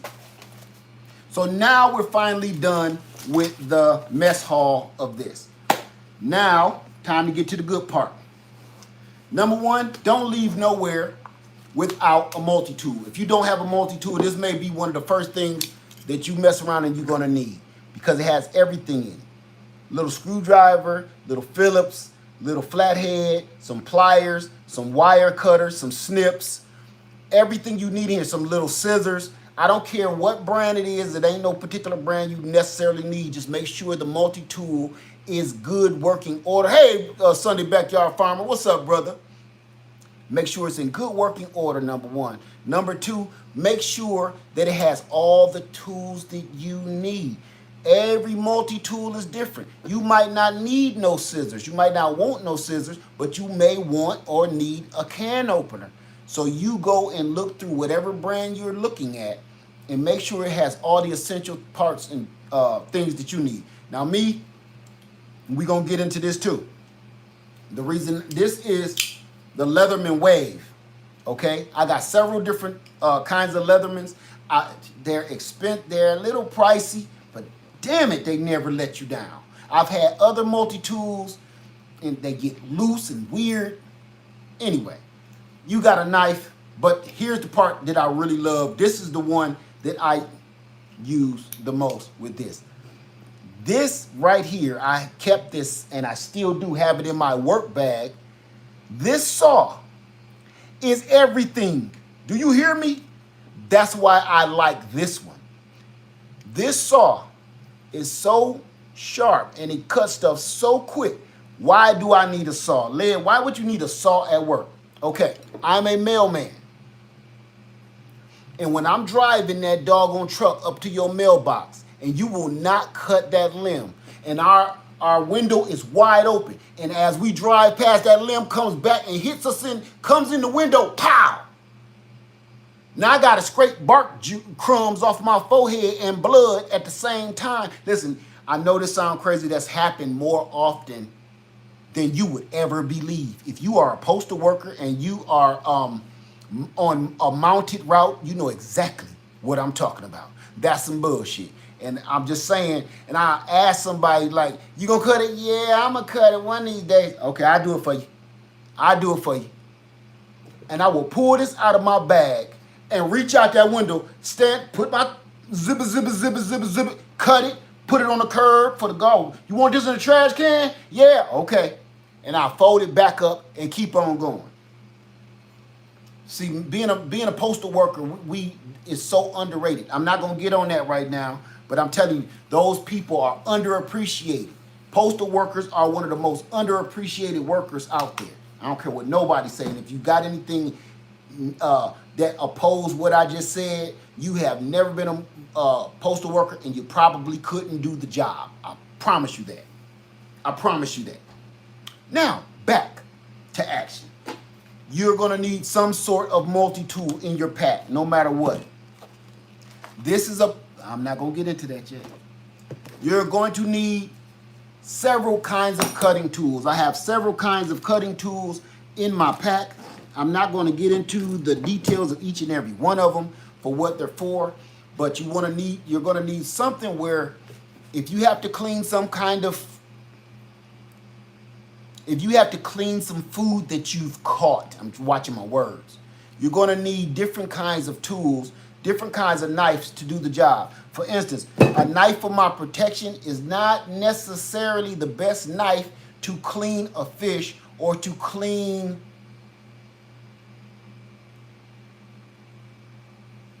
the meal that I just caught. You understand what I'm saying?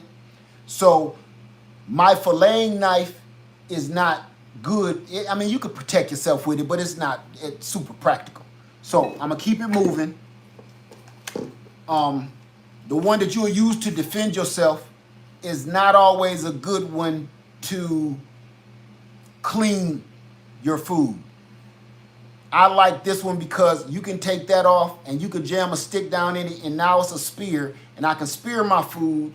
I can use it in the water, I can use it on land, or I can protect myself because the worst thing on the planet is to be in close combat. Close combat meaning you got to get close and personal and almost kiss somebody in the mouth before you can tell them to stay the hell away from me. Now, with that being said, close combat. Everybody know what this is. I'm not going to say it. Everybody know what that is. Okay? This is one of, it's super cheap. I've had it for years. I got this at not a flea market, a swap meet in Atlanta years ago. Year 2000, either 2000, 2001-ish. You know what that is. Okay? You just plug this up. Let me make sure that's off. They won't let you show stuff like that nowadays. But all you do to plug it up, it's already built in. You don't got to have no extra cord or anything. Plug that into the wall, recharge it. It's rechargeable. You don't need batteries or anything. I've had this for forever. I got one, Lady Leg got one, just because. Excellent little tool, a quick get the hell off me tool. I had lost this forever, and you want to know what? I got my sister one of these for something, and I thought she had mine. She said, "You got me this." Then I found mine. All right, next. Need I say more? They sell these every time Little League practice is over, the season is over, there are at least 50 of these at your local Goodwill. Before people take stuff to play it against sports, if that's still a thing, they will put these at the Goodwill. And I don't need no big long one. I'm not Babe Ruth. I needed to be perfect, compact, and a little weight to it. Okay? This is excellent. Aluminum. If you get a wood one, that's great too. Okay? There you go. All day long. This literally fits right down in your pack. See that? Takes up no space. Y'all see me with these all the time. They're all over the place. Every time I see one, I get it. Okay, let's keep moving. Now, if you do have a knife, your knife is useless if it's dull. It's almost useless. I'm going to give you a quick sharpening tool. Quick sharpening. Does anybody know what kind of sharpener this is? Have you seen these before? It's not for your kitchen knife. I'm hipping you to some mean game right now, so stick with me.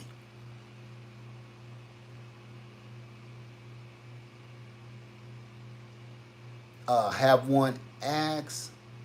I'm gonna just tell you. Okay, this is actually, yes, old school lifestyle. I didn't think nobody was gonna get that. Old school lifestyle. Email me at lairfarmer73@yahoo.com and make sure you tell me your YouTube name and tell me what you answered. Make sure you put those in the subject line, okay? This is a chainsaw sharpening tool. They're dirt cheap. If you buy a sharpening stones, depending on what it's made out of, cost a fortune.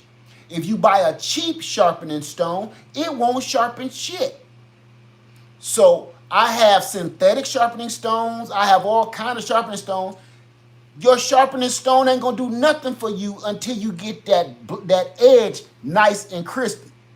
You'll be sitting there on a sharpening stone for weeks.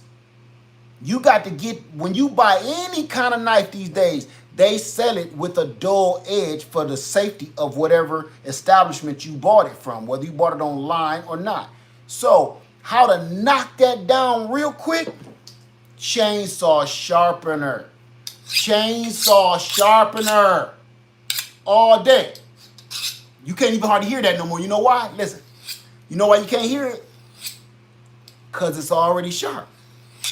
Once I wear down all of that meat and potatoes with this axe sharpener, my chainsaw sharpener rather, now I take this to the sharpening stone and let me see. I'm gonna see if I still got it. Let me see. You gotta be patient with this. This ain't no machine you can carry on your back. Let me see. It should still be sharp. There you go. You see that? That's what's up. Until you know how to get your knife sharp like that, you ain't doing nothing. You will have the coldest knife in the world, and all you really got is a pretty stick. Let me see. Okay, can I use that on my machete too? Yeah. It's a blade sharpener, but it comes in different stages for your chainsaw. A pack of 3, they got 3 different stages, or 3 different sizes, is for 3 different size chainsaw teeth, right? Okay, you can go get these at Harbor Freight. A pack of 3 is like $1.50, $2, something like that. Grab a bunch of them, put one in your bag, put a doggone paracord on it, and hang it around something so you don't lose it. Because without this is almost useless. Trust and believe that, okay? So, there you go. Now, I'm not going to get into that. Get into this. Y'all seen me with these for years. Okay? That's that get off me or hunting. All of this stuff fits in your pack. There's a reason I got this instead of other things. You can chop wood. You can do a lot of stuff with this, okay? So there you go. Protection and survival all day. You cannot do nothing without an axe. Don't try to leave and do nothing without some sort of axe. And y'all seen in my videos, I got tons of them, right? Don't try to do anything without your axe. Now this one is a newer one that I took a fancy to. Now I don't like the sheath, but keep you a good axe, whether it's wood or steel. Wood is better. I ain't gonna lie. Wood is better. But do what you can. Get what you can, okay?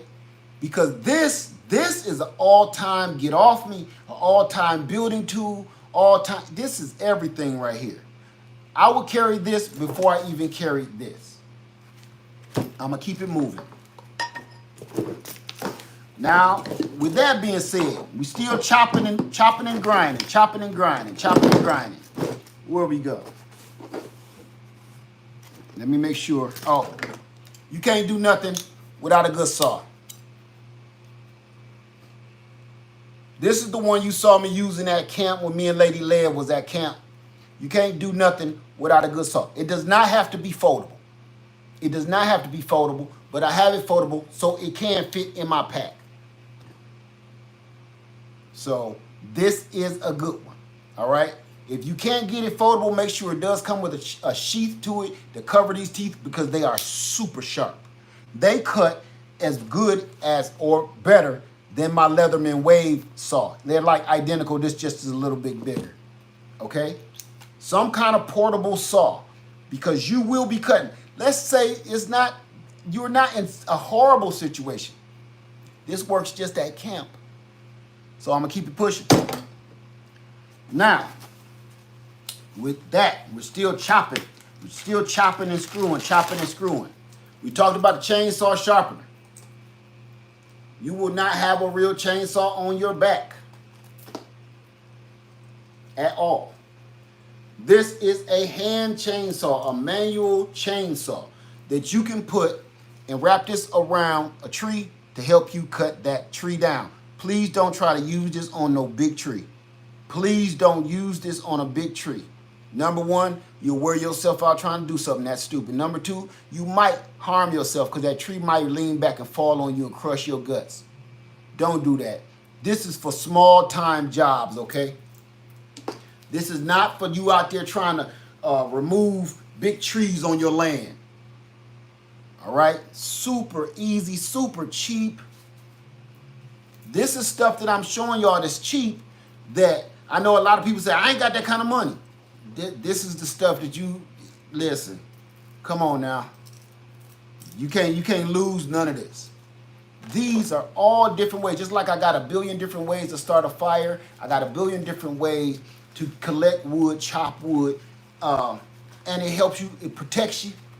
All of this stuff, and it comes in a little pouch sheath.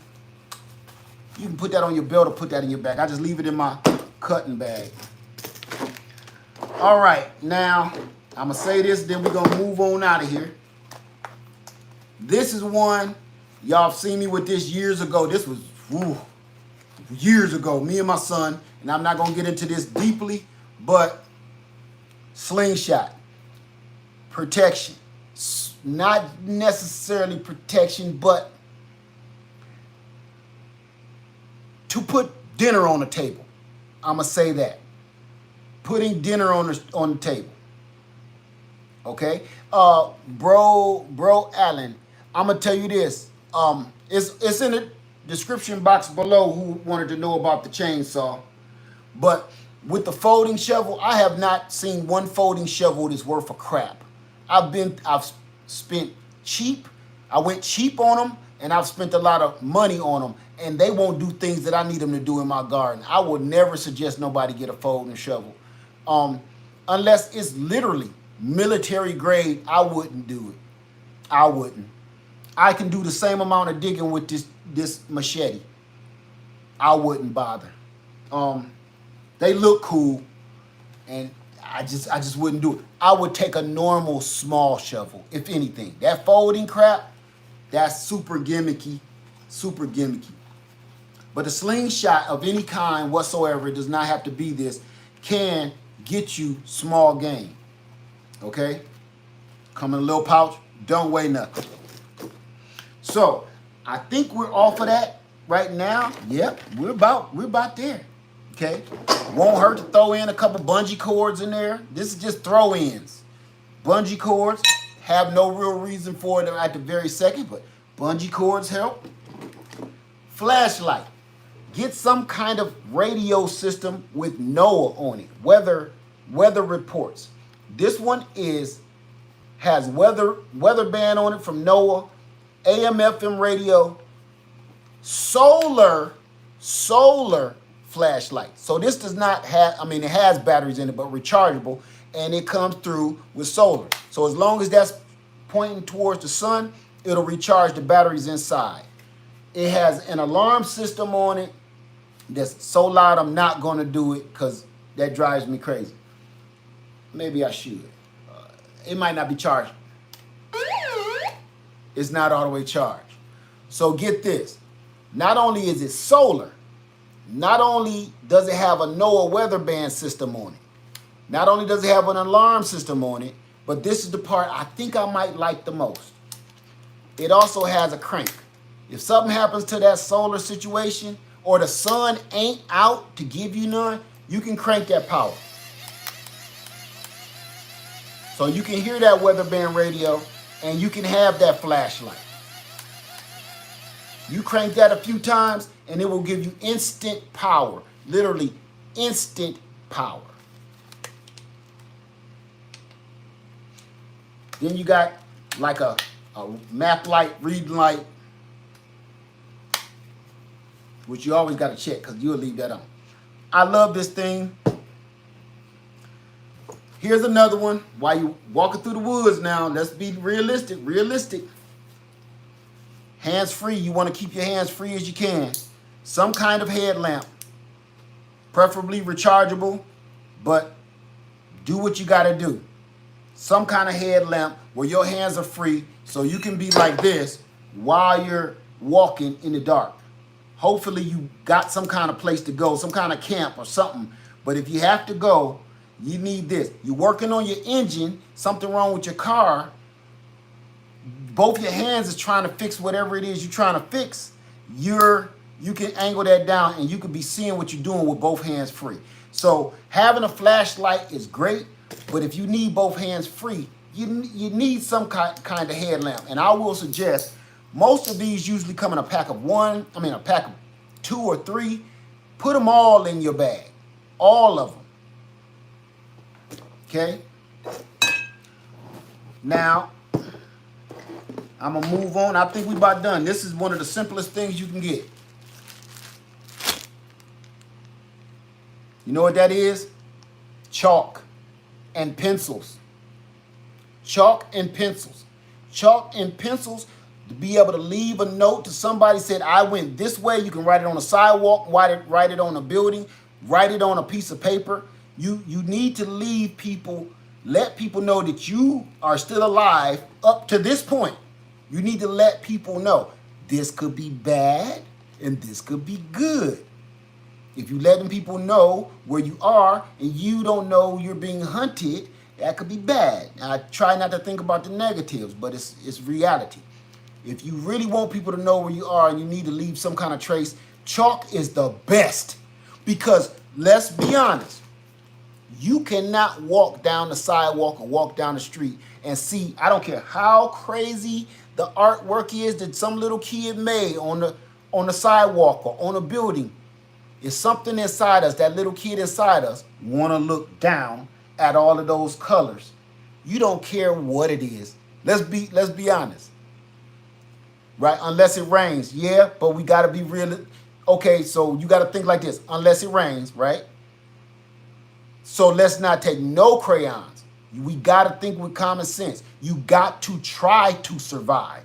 If the rain, here's another one. Rain don't always fully wash it away. You walk past somebody's driveway for weeks and that stuff is still out there after it's been downpouring forever. You have to try to survive. You can't say, well, it's about to rain. I'm not going to write this on the sidewalk and tell people where I am. You can't do it. You have to always think positive and hope for the best. Because not doing it at all, you definitely screwed. Right? So this is my Hansel and Gretel. You leaving breadcrumbs. That's number 1. Number 2, besides your compass. Where's my compass? Besides your compass.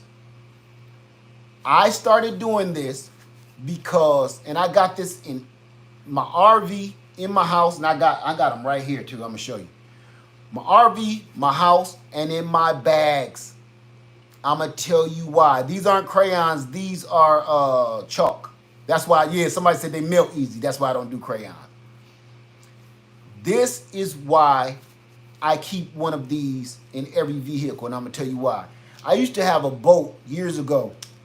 This was back home in Ohio. And I had me, my son, and my daughter. My baby boy wasn't born yet. And we went out fishing. It got dark. And we went out so far, I kind of got lost, right? I could see lights off in the distance, both directions. So I wasn't sure, couldn't see the compass. I told you we were just doing a little day fishing and we got carried away. That's what happens. Like, I'm not really fully prepared for nothing, right? Damn, we out here looking stupid. I had just bought the boat, number one, so I'm kind of half-assing it. All we did bring was life preservers, which I still got to this day. So get this. After that, I took the boat. Now remember, it's a 16-foot fishing boat.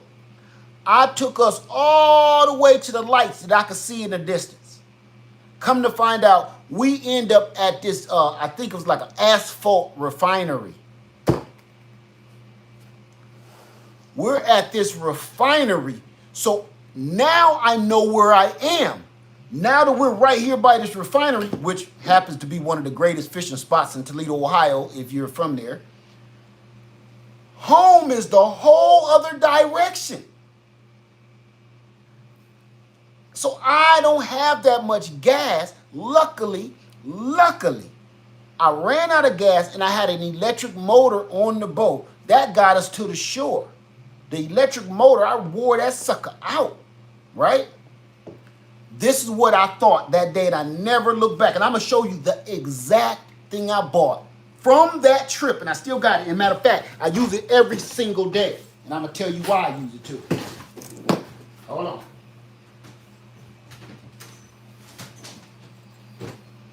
All I needed to do, family,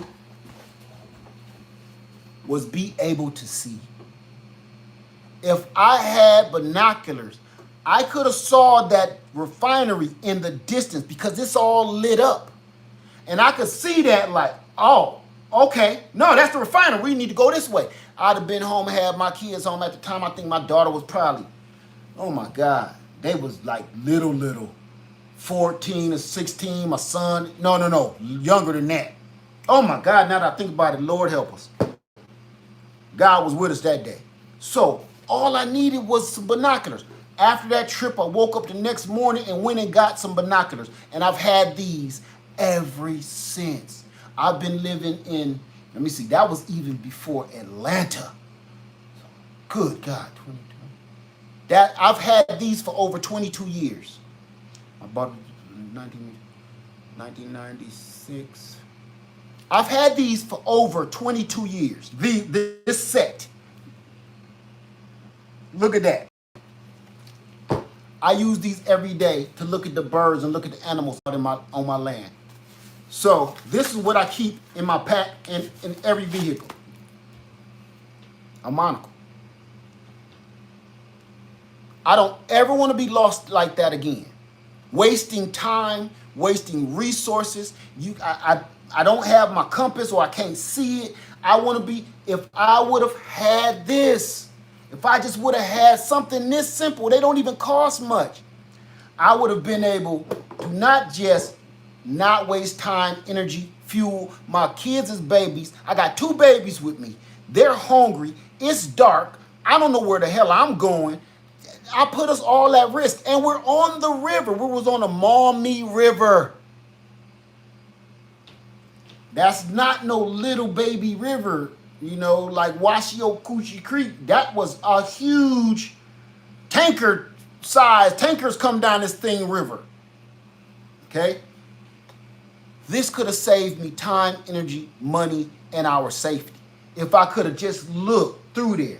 That's the refinery, so I know that's the way home because the lights on the other end of me, that's downtown Toledo. And we would have been good. So, this is one of the most important things to me because this and a compass, always think you're going to get lost. Keep that in your head. Even if you know your way around and you're good at it and everything, but always have in your head, what if I get lost? Okay?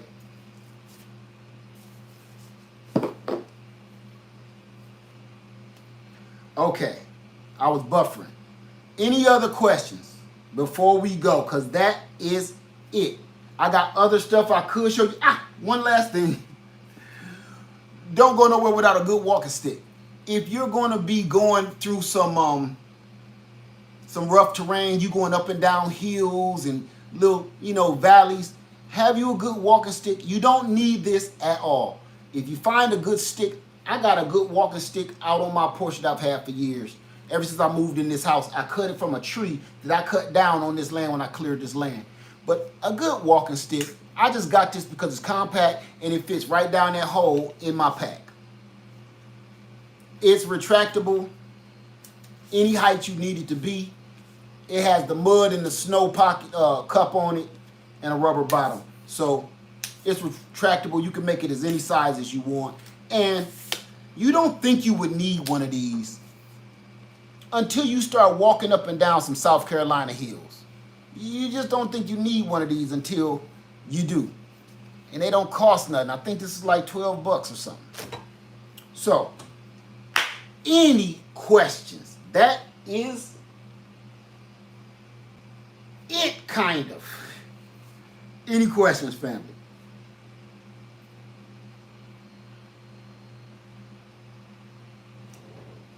So the floor is open for questions right now. Let's see. What two-man tent do you have? All I have is a normal, plain old cheap Ozark Trail two-man tent. This is about surviving, okay? And we also got to think, man, I'm not going to go broke, and I don't know what's going on. I don't know if I'll ever need this or not. A two-man tent is all you need to get you. It's not going to rain every single day. It's not going to rain forever. So I just got simple things. I got them on my RV and I got them on my bag. As a matter of fact, I didn't even bring it back here with me. Do your kids have bug out bags? Listen, my son, my oldest son, his is right here next to me, and he doesn't even live here. He's a grown-ass man, but it's the dad in me. I got one for him and his wife. It's the dad in me, and I know he's a grown man, and I know he's doing his thing. I know he handles his business, but that part of me, I don't ever want him to, I don't know. Maybe I just can't. I can't shake that. I don't want nothing to happen to my babies. So if you came to me like, Dad, we in a pickle, man, huh? So yes, I have one for everybody. My daughter is grown and gone. I have one for her. Hers is right here. Let me see. Do you know about how much your bug out bag weighs? Yes, I do. Your bug out bag may differ. It depends on what you need in your bug out bag. That will change everything. If you can't carry it, you got two things to do. Either you're going to have to get rid of some stuff, or you need to build up your muscle so you can carry it. One or the other. Let me think. Let me see here. Should you use plastic items instead of metal items? For what, China Moss Farm?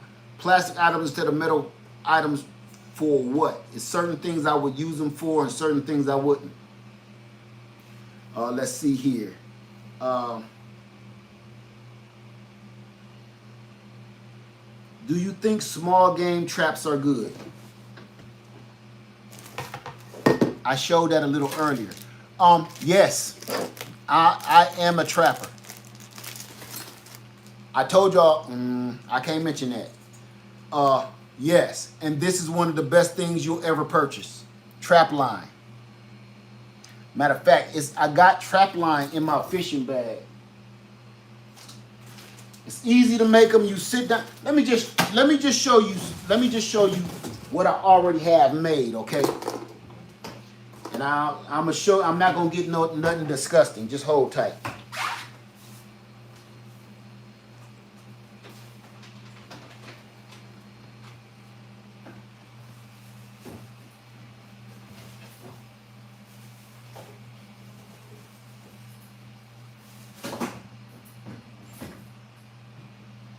Okay. This is what I use. I gotta look at it first, make sure it ain't no debris on it. Hold on. usually it's a one-use thing. Okay, we ain't gonna use that one. We ain't gonna use that one. That need to be thrown out anyway. We ain't gonna use that one. Can't use that one. That one need to have got thrown away. I was supposed to clean that off a long time ago. Okay. Simple, easy. You can make them yourself. You can make a snare, a locking snare. I make locking snares, and I just use a little piece of metal because you can't. It won't back off. It won't back off unless you do this. You have to let it loose. Whatever gets in this snare, that's it. It's not getting away. This is attached to anything that you have grounded or staked in. But the only way you can get this off is if you let it loose. This is legal in some places and is not in other places. To make this and to build the loop, remember I was telling you about the fishing nuts instead of using lead anchors. I use a nut. You put it on there, you put the loop in, you bring it through the loop, you put the tip through the other side of the loop. Let me show you this better. Through the other side of the loop, and you smack that sucker with a hammer. Nothing can get away from that. All for free. This is nothing more than like piano wire. So if you're trapping good size game, this is pretty much, I know for a fact it does the job. Hey, Rose Jackson. Let me see. Hey, oh, I thought I heard my baby. What we got? Okay. Any other, use the dogs. Let me see.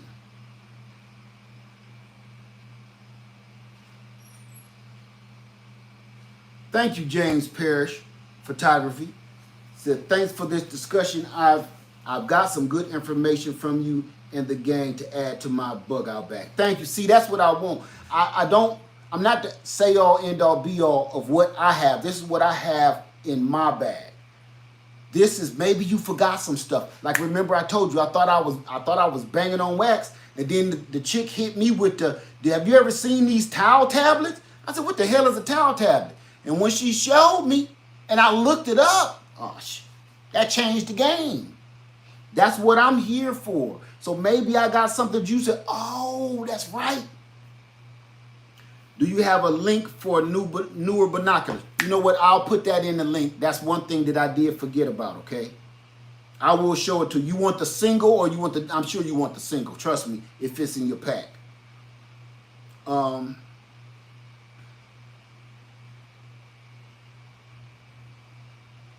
got to take that out, Native, okay?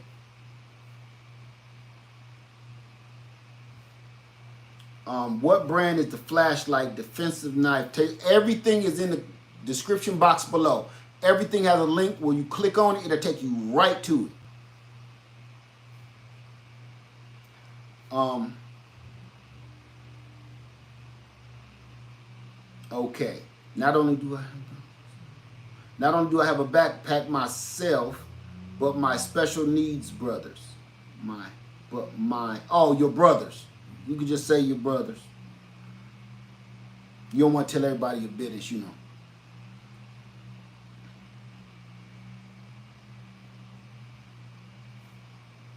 Okay. So yeah, I remember them from years ago. Those compressed towels are awesome. Okay, Sheila, you know what I'm talking about. And if you remember that, you probably saw everybody, especially this one particular young lady, I don't remember her name. She was cramming that in my head like, you got to get on this. So, said Wendy Victoria said, high level walkie-talkies be useful. I do carry two-way radios, and at the moment they're on my RV. That's another thing I took out of my bag because I use it when we camp. We camp a lot. Diving in the Harbor Freight in a few minutes. All right now. But yes, get two-way radios and a portable CB. If you can get a CB radio that's fairly portable, preferably rechargeable, get a CB and get two-way radios.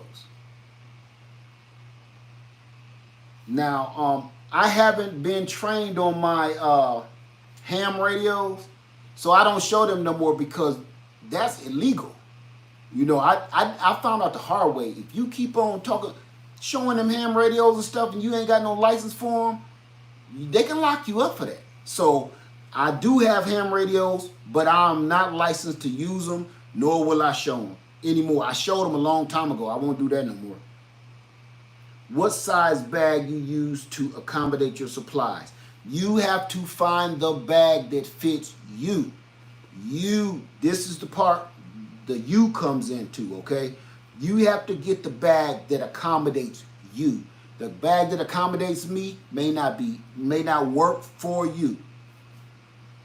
So you got to go and try on some stuff, go check out some stuff. You know, go to Sportsman Warehouse, go to any kind of sportsman gear place you have near you, and just go in there and start trying stuff on, see what it feels like, okay?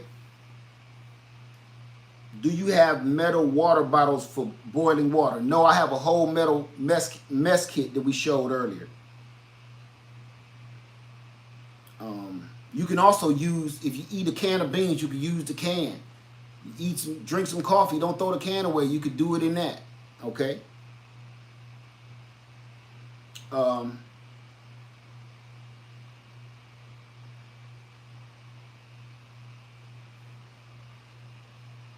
Okay, Travis says you can show them all day. You just can't talk. I think that's what you mean. But you can listen all day without a license. I know what you meant, Travis. You know what? The laws for ham radios were so up and down. You know what I'm talking about then. They were so up and down. It's just like gun laws. I said I don't even want to put them on there because I'm not fairly sure because everything kept changing. So I left them alone.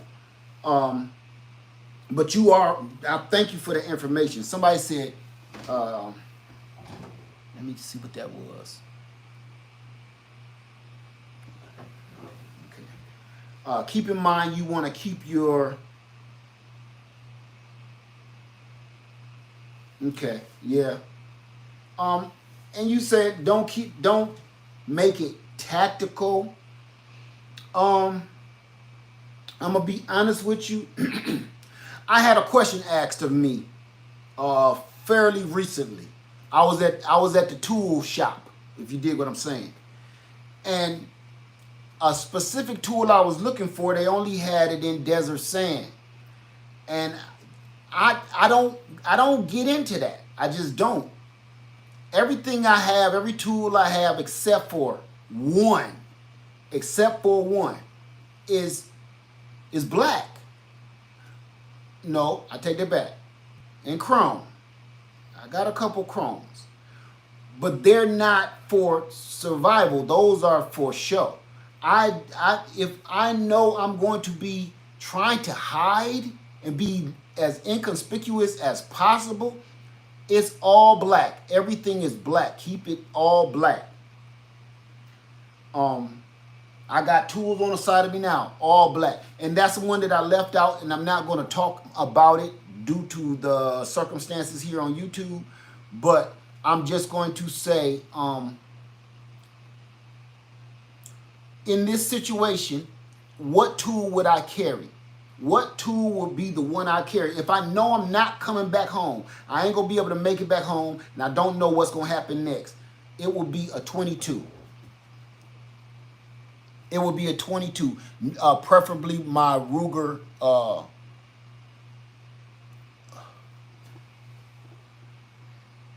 my Ruger 1022, because I can fit a whole box of 500 rounds in my bag.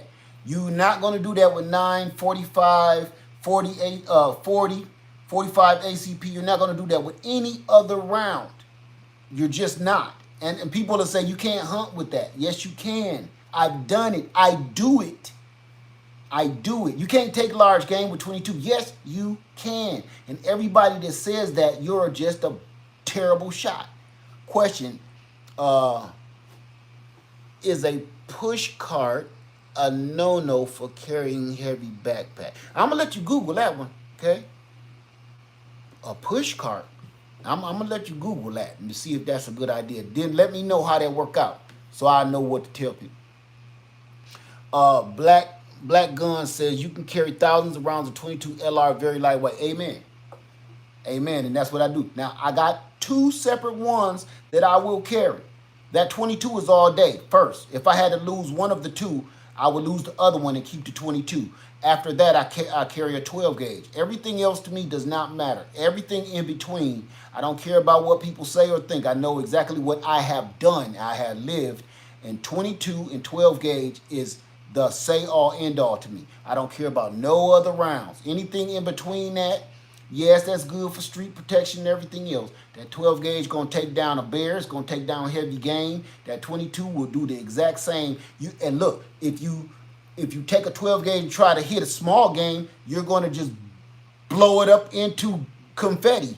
So that 22 is everything. I'm not talking about stuff I've seen. I'm talking about stuff I know. I'm talking about things that I have done. So that 12 gauge is if I'm going to be in a horrible situation, like I'm around something big and it needs to stop coming towards me, that's another ball game. But that 22 is all day long. All day. Ruger 1022. I just got a 20 gauge, Charles. Is that good? It's my first. I'm not gonna tell you that or not. Okay, that might legally kick me in the grapes. Crafty Mom Creation. Hypothetically, what do you say for folks who don't have any tools? What do you recommend? I cannot recommend anything legally. I won't do it because I can get caught up. If you listen to some of my advice on that, you can hold me liable. So I can't advise you what to do. I can tell you what I do. That's it. So, okay, with this being said, I was asked not to reveal this, but I'm going to reveal it anyway. I'm going to reveal it anyway. My iPad is dead, so I'm going to have to look real close. Matter of fact, I'm going to bring y'all close to me, okay? Because my iPad is dead here. It's dead in the water. Hold on. Man, this thing giving up the ghost quick. Okay, now we can see. Now we can see stuff. All right, y'all. Before we get out of here, my glasses go. Okay. Hey, Veronica. Okay, here's the deal. I am working on, and we are going to have we're going to go camping. We always go camping. We always go camping. You guys know that, right? And that's just for the stuff that you've seen.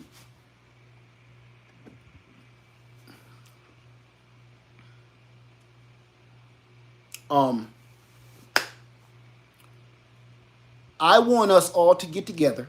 I'm announcing it now, and I'm going to work on it later.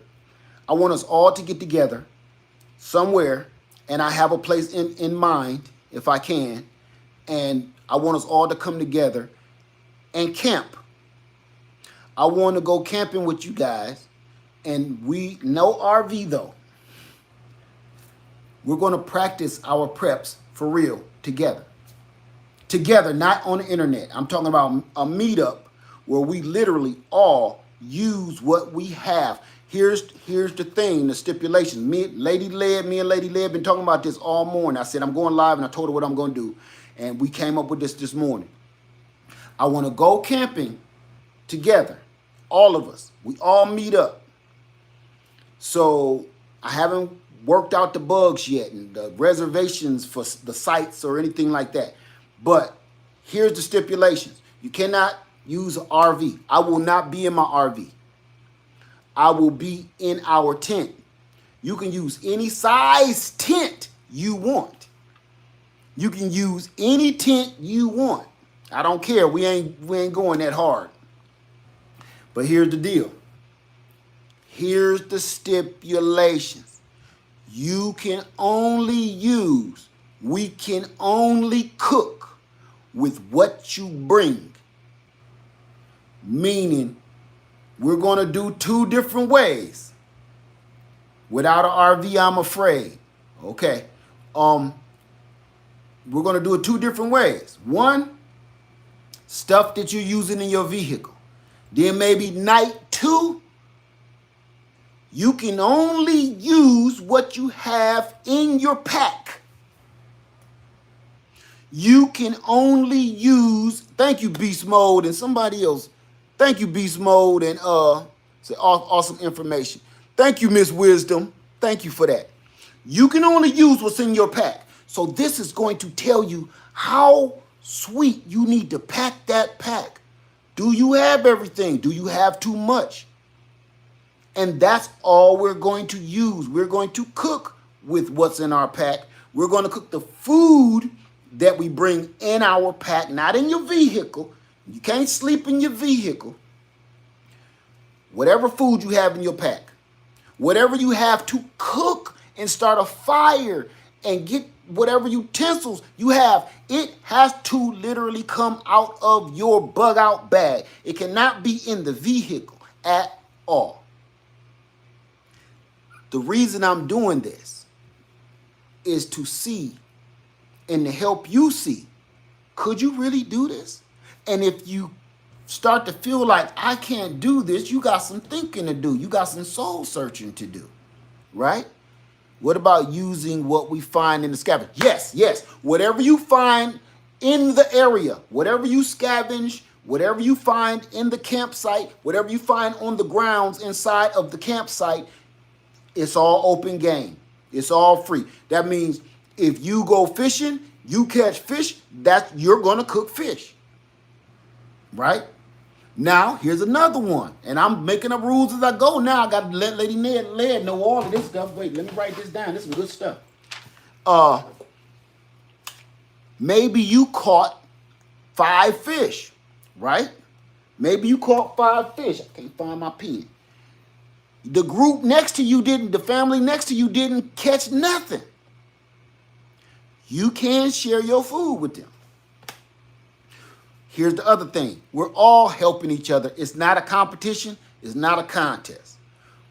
We'll all get together at the campsite that I'm thinking of has like a party zone or whatever you call it, like the awning. We can all meet up, have a nice fire pit, and we all party, get to know each other. But for the most part, we get to meet each other and everything else. We can go to each other's campsite. We can all talk about it. The pavilion, thank you for that. Thank you, Barbara. We can all go to each other's campsite and look at what each other is doing. That's how you learn. When I first started to go camping, my younger days was so ruthless, they kind of don't count. Because me and my friends, when we went camping, we would build a little fort in the woods and we would try to spend a night in that little stick shack that we built, stuff like that, and get a whooping for staying out too long.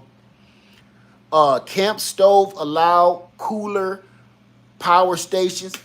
Like I said, that stuff is allowed, but one night we're going to do whatever you have in your pack. You can't use nothing in your vehicle because I want you to get a taste of, it's hard enough just sleeping in a tent. That's crazy enough, okay? Trust me on that. Then your solar and all that, you know, that comes with curves. If the sun ain't out and most of these campsites is overhead trees, you ain't getting the solar you need. You ain't got enough wire to stretch your solar panels, yada, yada, yada. I know, trust me, I camp a lot. All of those is little things we don't think about. So we're going to do that on one night, you know, so we all get there and it kind of like, you know, I'm not ready to really hit it hard like that yet. You know, I'm not ready to go to the Thunderdome. But on one of those nights, it's like, okay, that's it. Wrap up all the solar, wrap up all the crap. If you can't carry it in your bag, you can't use it. That means your refrigeration, you can't use it. It don't fit in your bag. If your whatever, your knife and everything else, if it coolers, refrigerators, solar power generators, if that stuff does not fit in your backpack, you can't use it. And the only one you lying to is yourself. So it ain't no cheating. It ain't no competition. It's just to see, Can you do this? Can you pull this off? We did this online a year or two ago. Remember the prep and practice? Listen to that lightning. He's about to do it. We did prep and practice online, and a lot of us spent the night outside. The rules were you can't go back in the house. The whole family. I got footage of families and families and families practicing their preps, and I'm still gonna. I've been working on that video for over a year, and I'm gonna put it out. It's not edited. It's not cut. It's super long because that's how many people actually did it. That's how many people actually truly stayed either in their living room. I told them they could stay in their living room. We had the indoor bug out. We all did that. And then we did the outdoor bug out. All of you guys actually did it with me and Lady Led. Me and Lady Led stayed in our tent outside by the lake. And then we stayed up in the den one night. All those videos, I'm going to put that at the end of this video. But now we're going to take it to another level. We're actually going to do a meetup. All us preppers and people that's ready to go and people that's really concerned about, or you can even come and not know what the hell you're doing. Just bring a tent. You might want to bring some food, can some water. But here's the deal. This will help you learn where do I start? Oh man, he got this. All the stuff I showed you. Imagine you didn't have this binocular, right? Like, oh, that's a good idea. Write that on your list. Every campsite that you go to from all of us friends together, we shooting ideas back and forth. See, everybody just ain't no Joe Blow here in the Greenhouse Lounge. It's a lot of us, military personnel, nurses, firemen. We got everything in here that could help you even if you needed some help, right? We got some hardcore preppers. We got a lot of people. So, looking for my water. Any questions before I get out? Guava.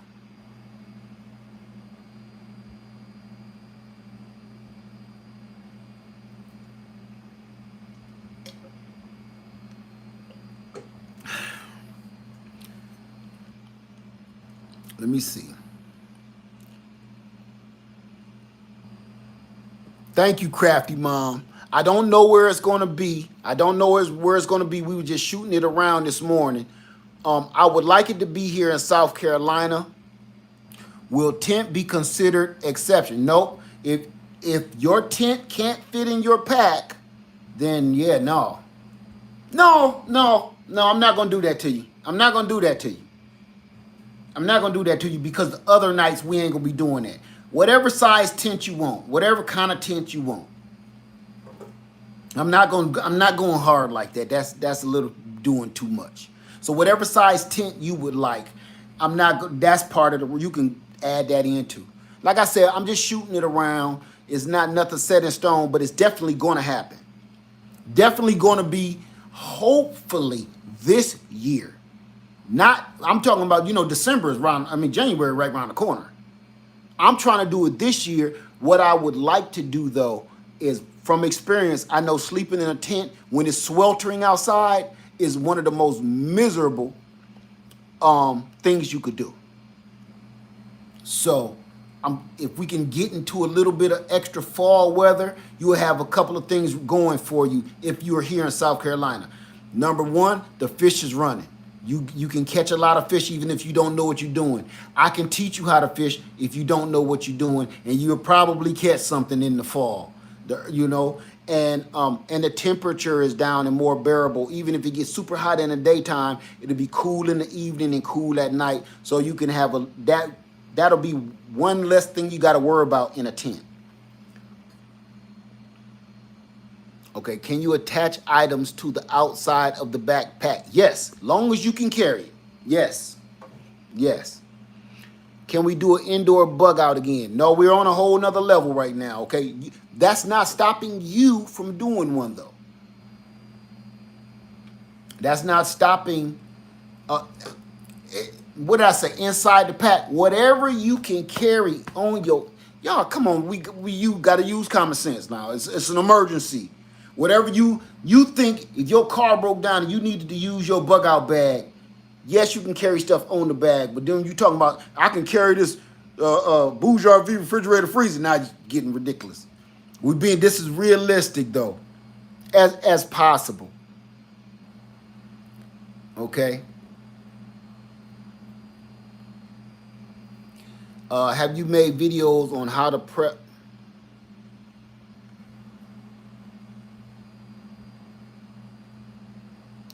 I'm gonna remove that stepmother, okay? And I'm gonna answer you at the same time.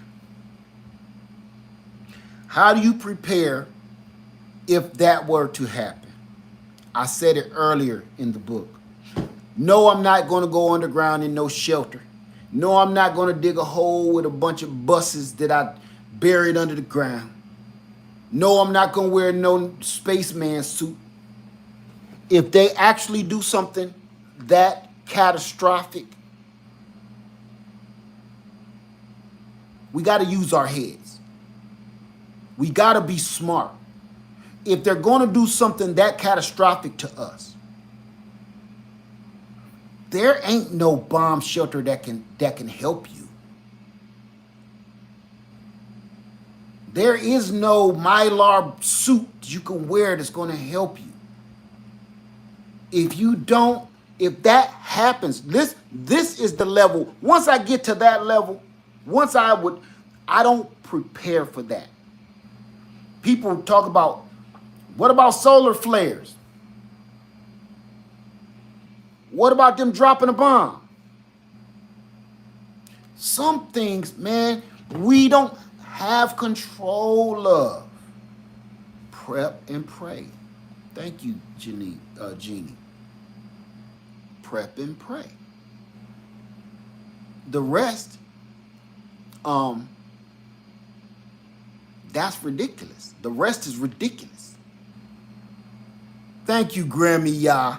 Thank you so much. Say you are amazing and a wealth of knowledge. Thank you so much. I appreciate you, Grammy Ya. Y'all go over there and see Grammy Ya channel. So I'm going to get off here, you guys. And remember, besides the book I just showed you being one of the things that goes in your pack, the other thing that's just as important is your common sense. Wow. Oh my God. Family, you can have all this stuff that I've showed you here today. Thank you, Donna, Divine Prepping. You can have all this stuff here that I've shown you today and more, and then some better stuff, things I haven't even thought of. None of it is going to do nothing for you if you don't have faith and common God-given sense.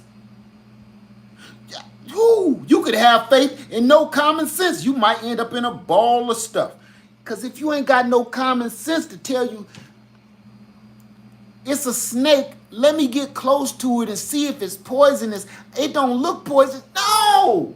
What is you, a snakeologist? No, all of them, when you out here look, all I'm doing is on my land and I stay away from all the snakes. I don't get up close to make sure it's poisonous or not.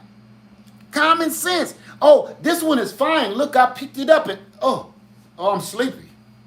I'm getting drowsy a little bit. Oh, hello, Grandma. Fancy meeting you here. No, man.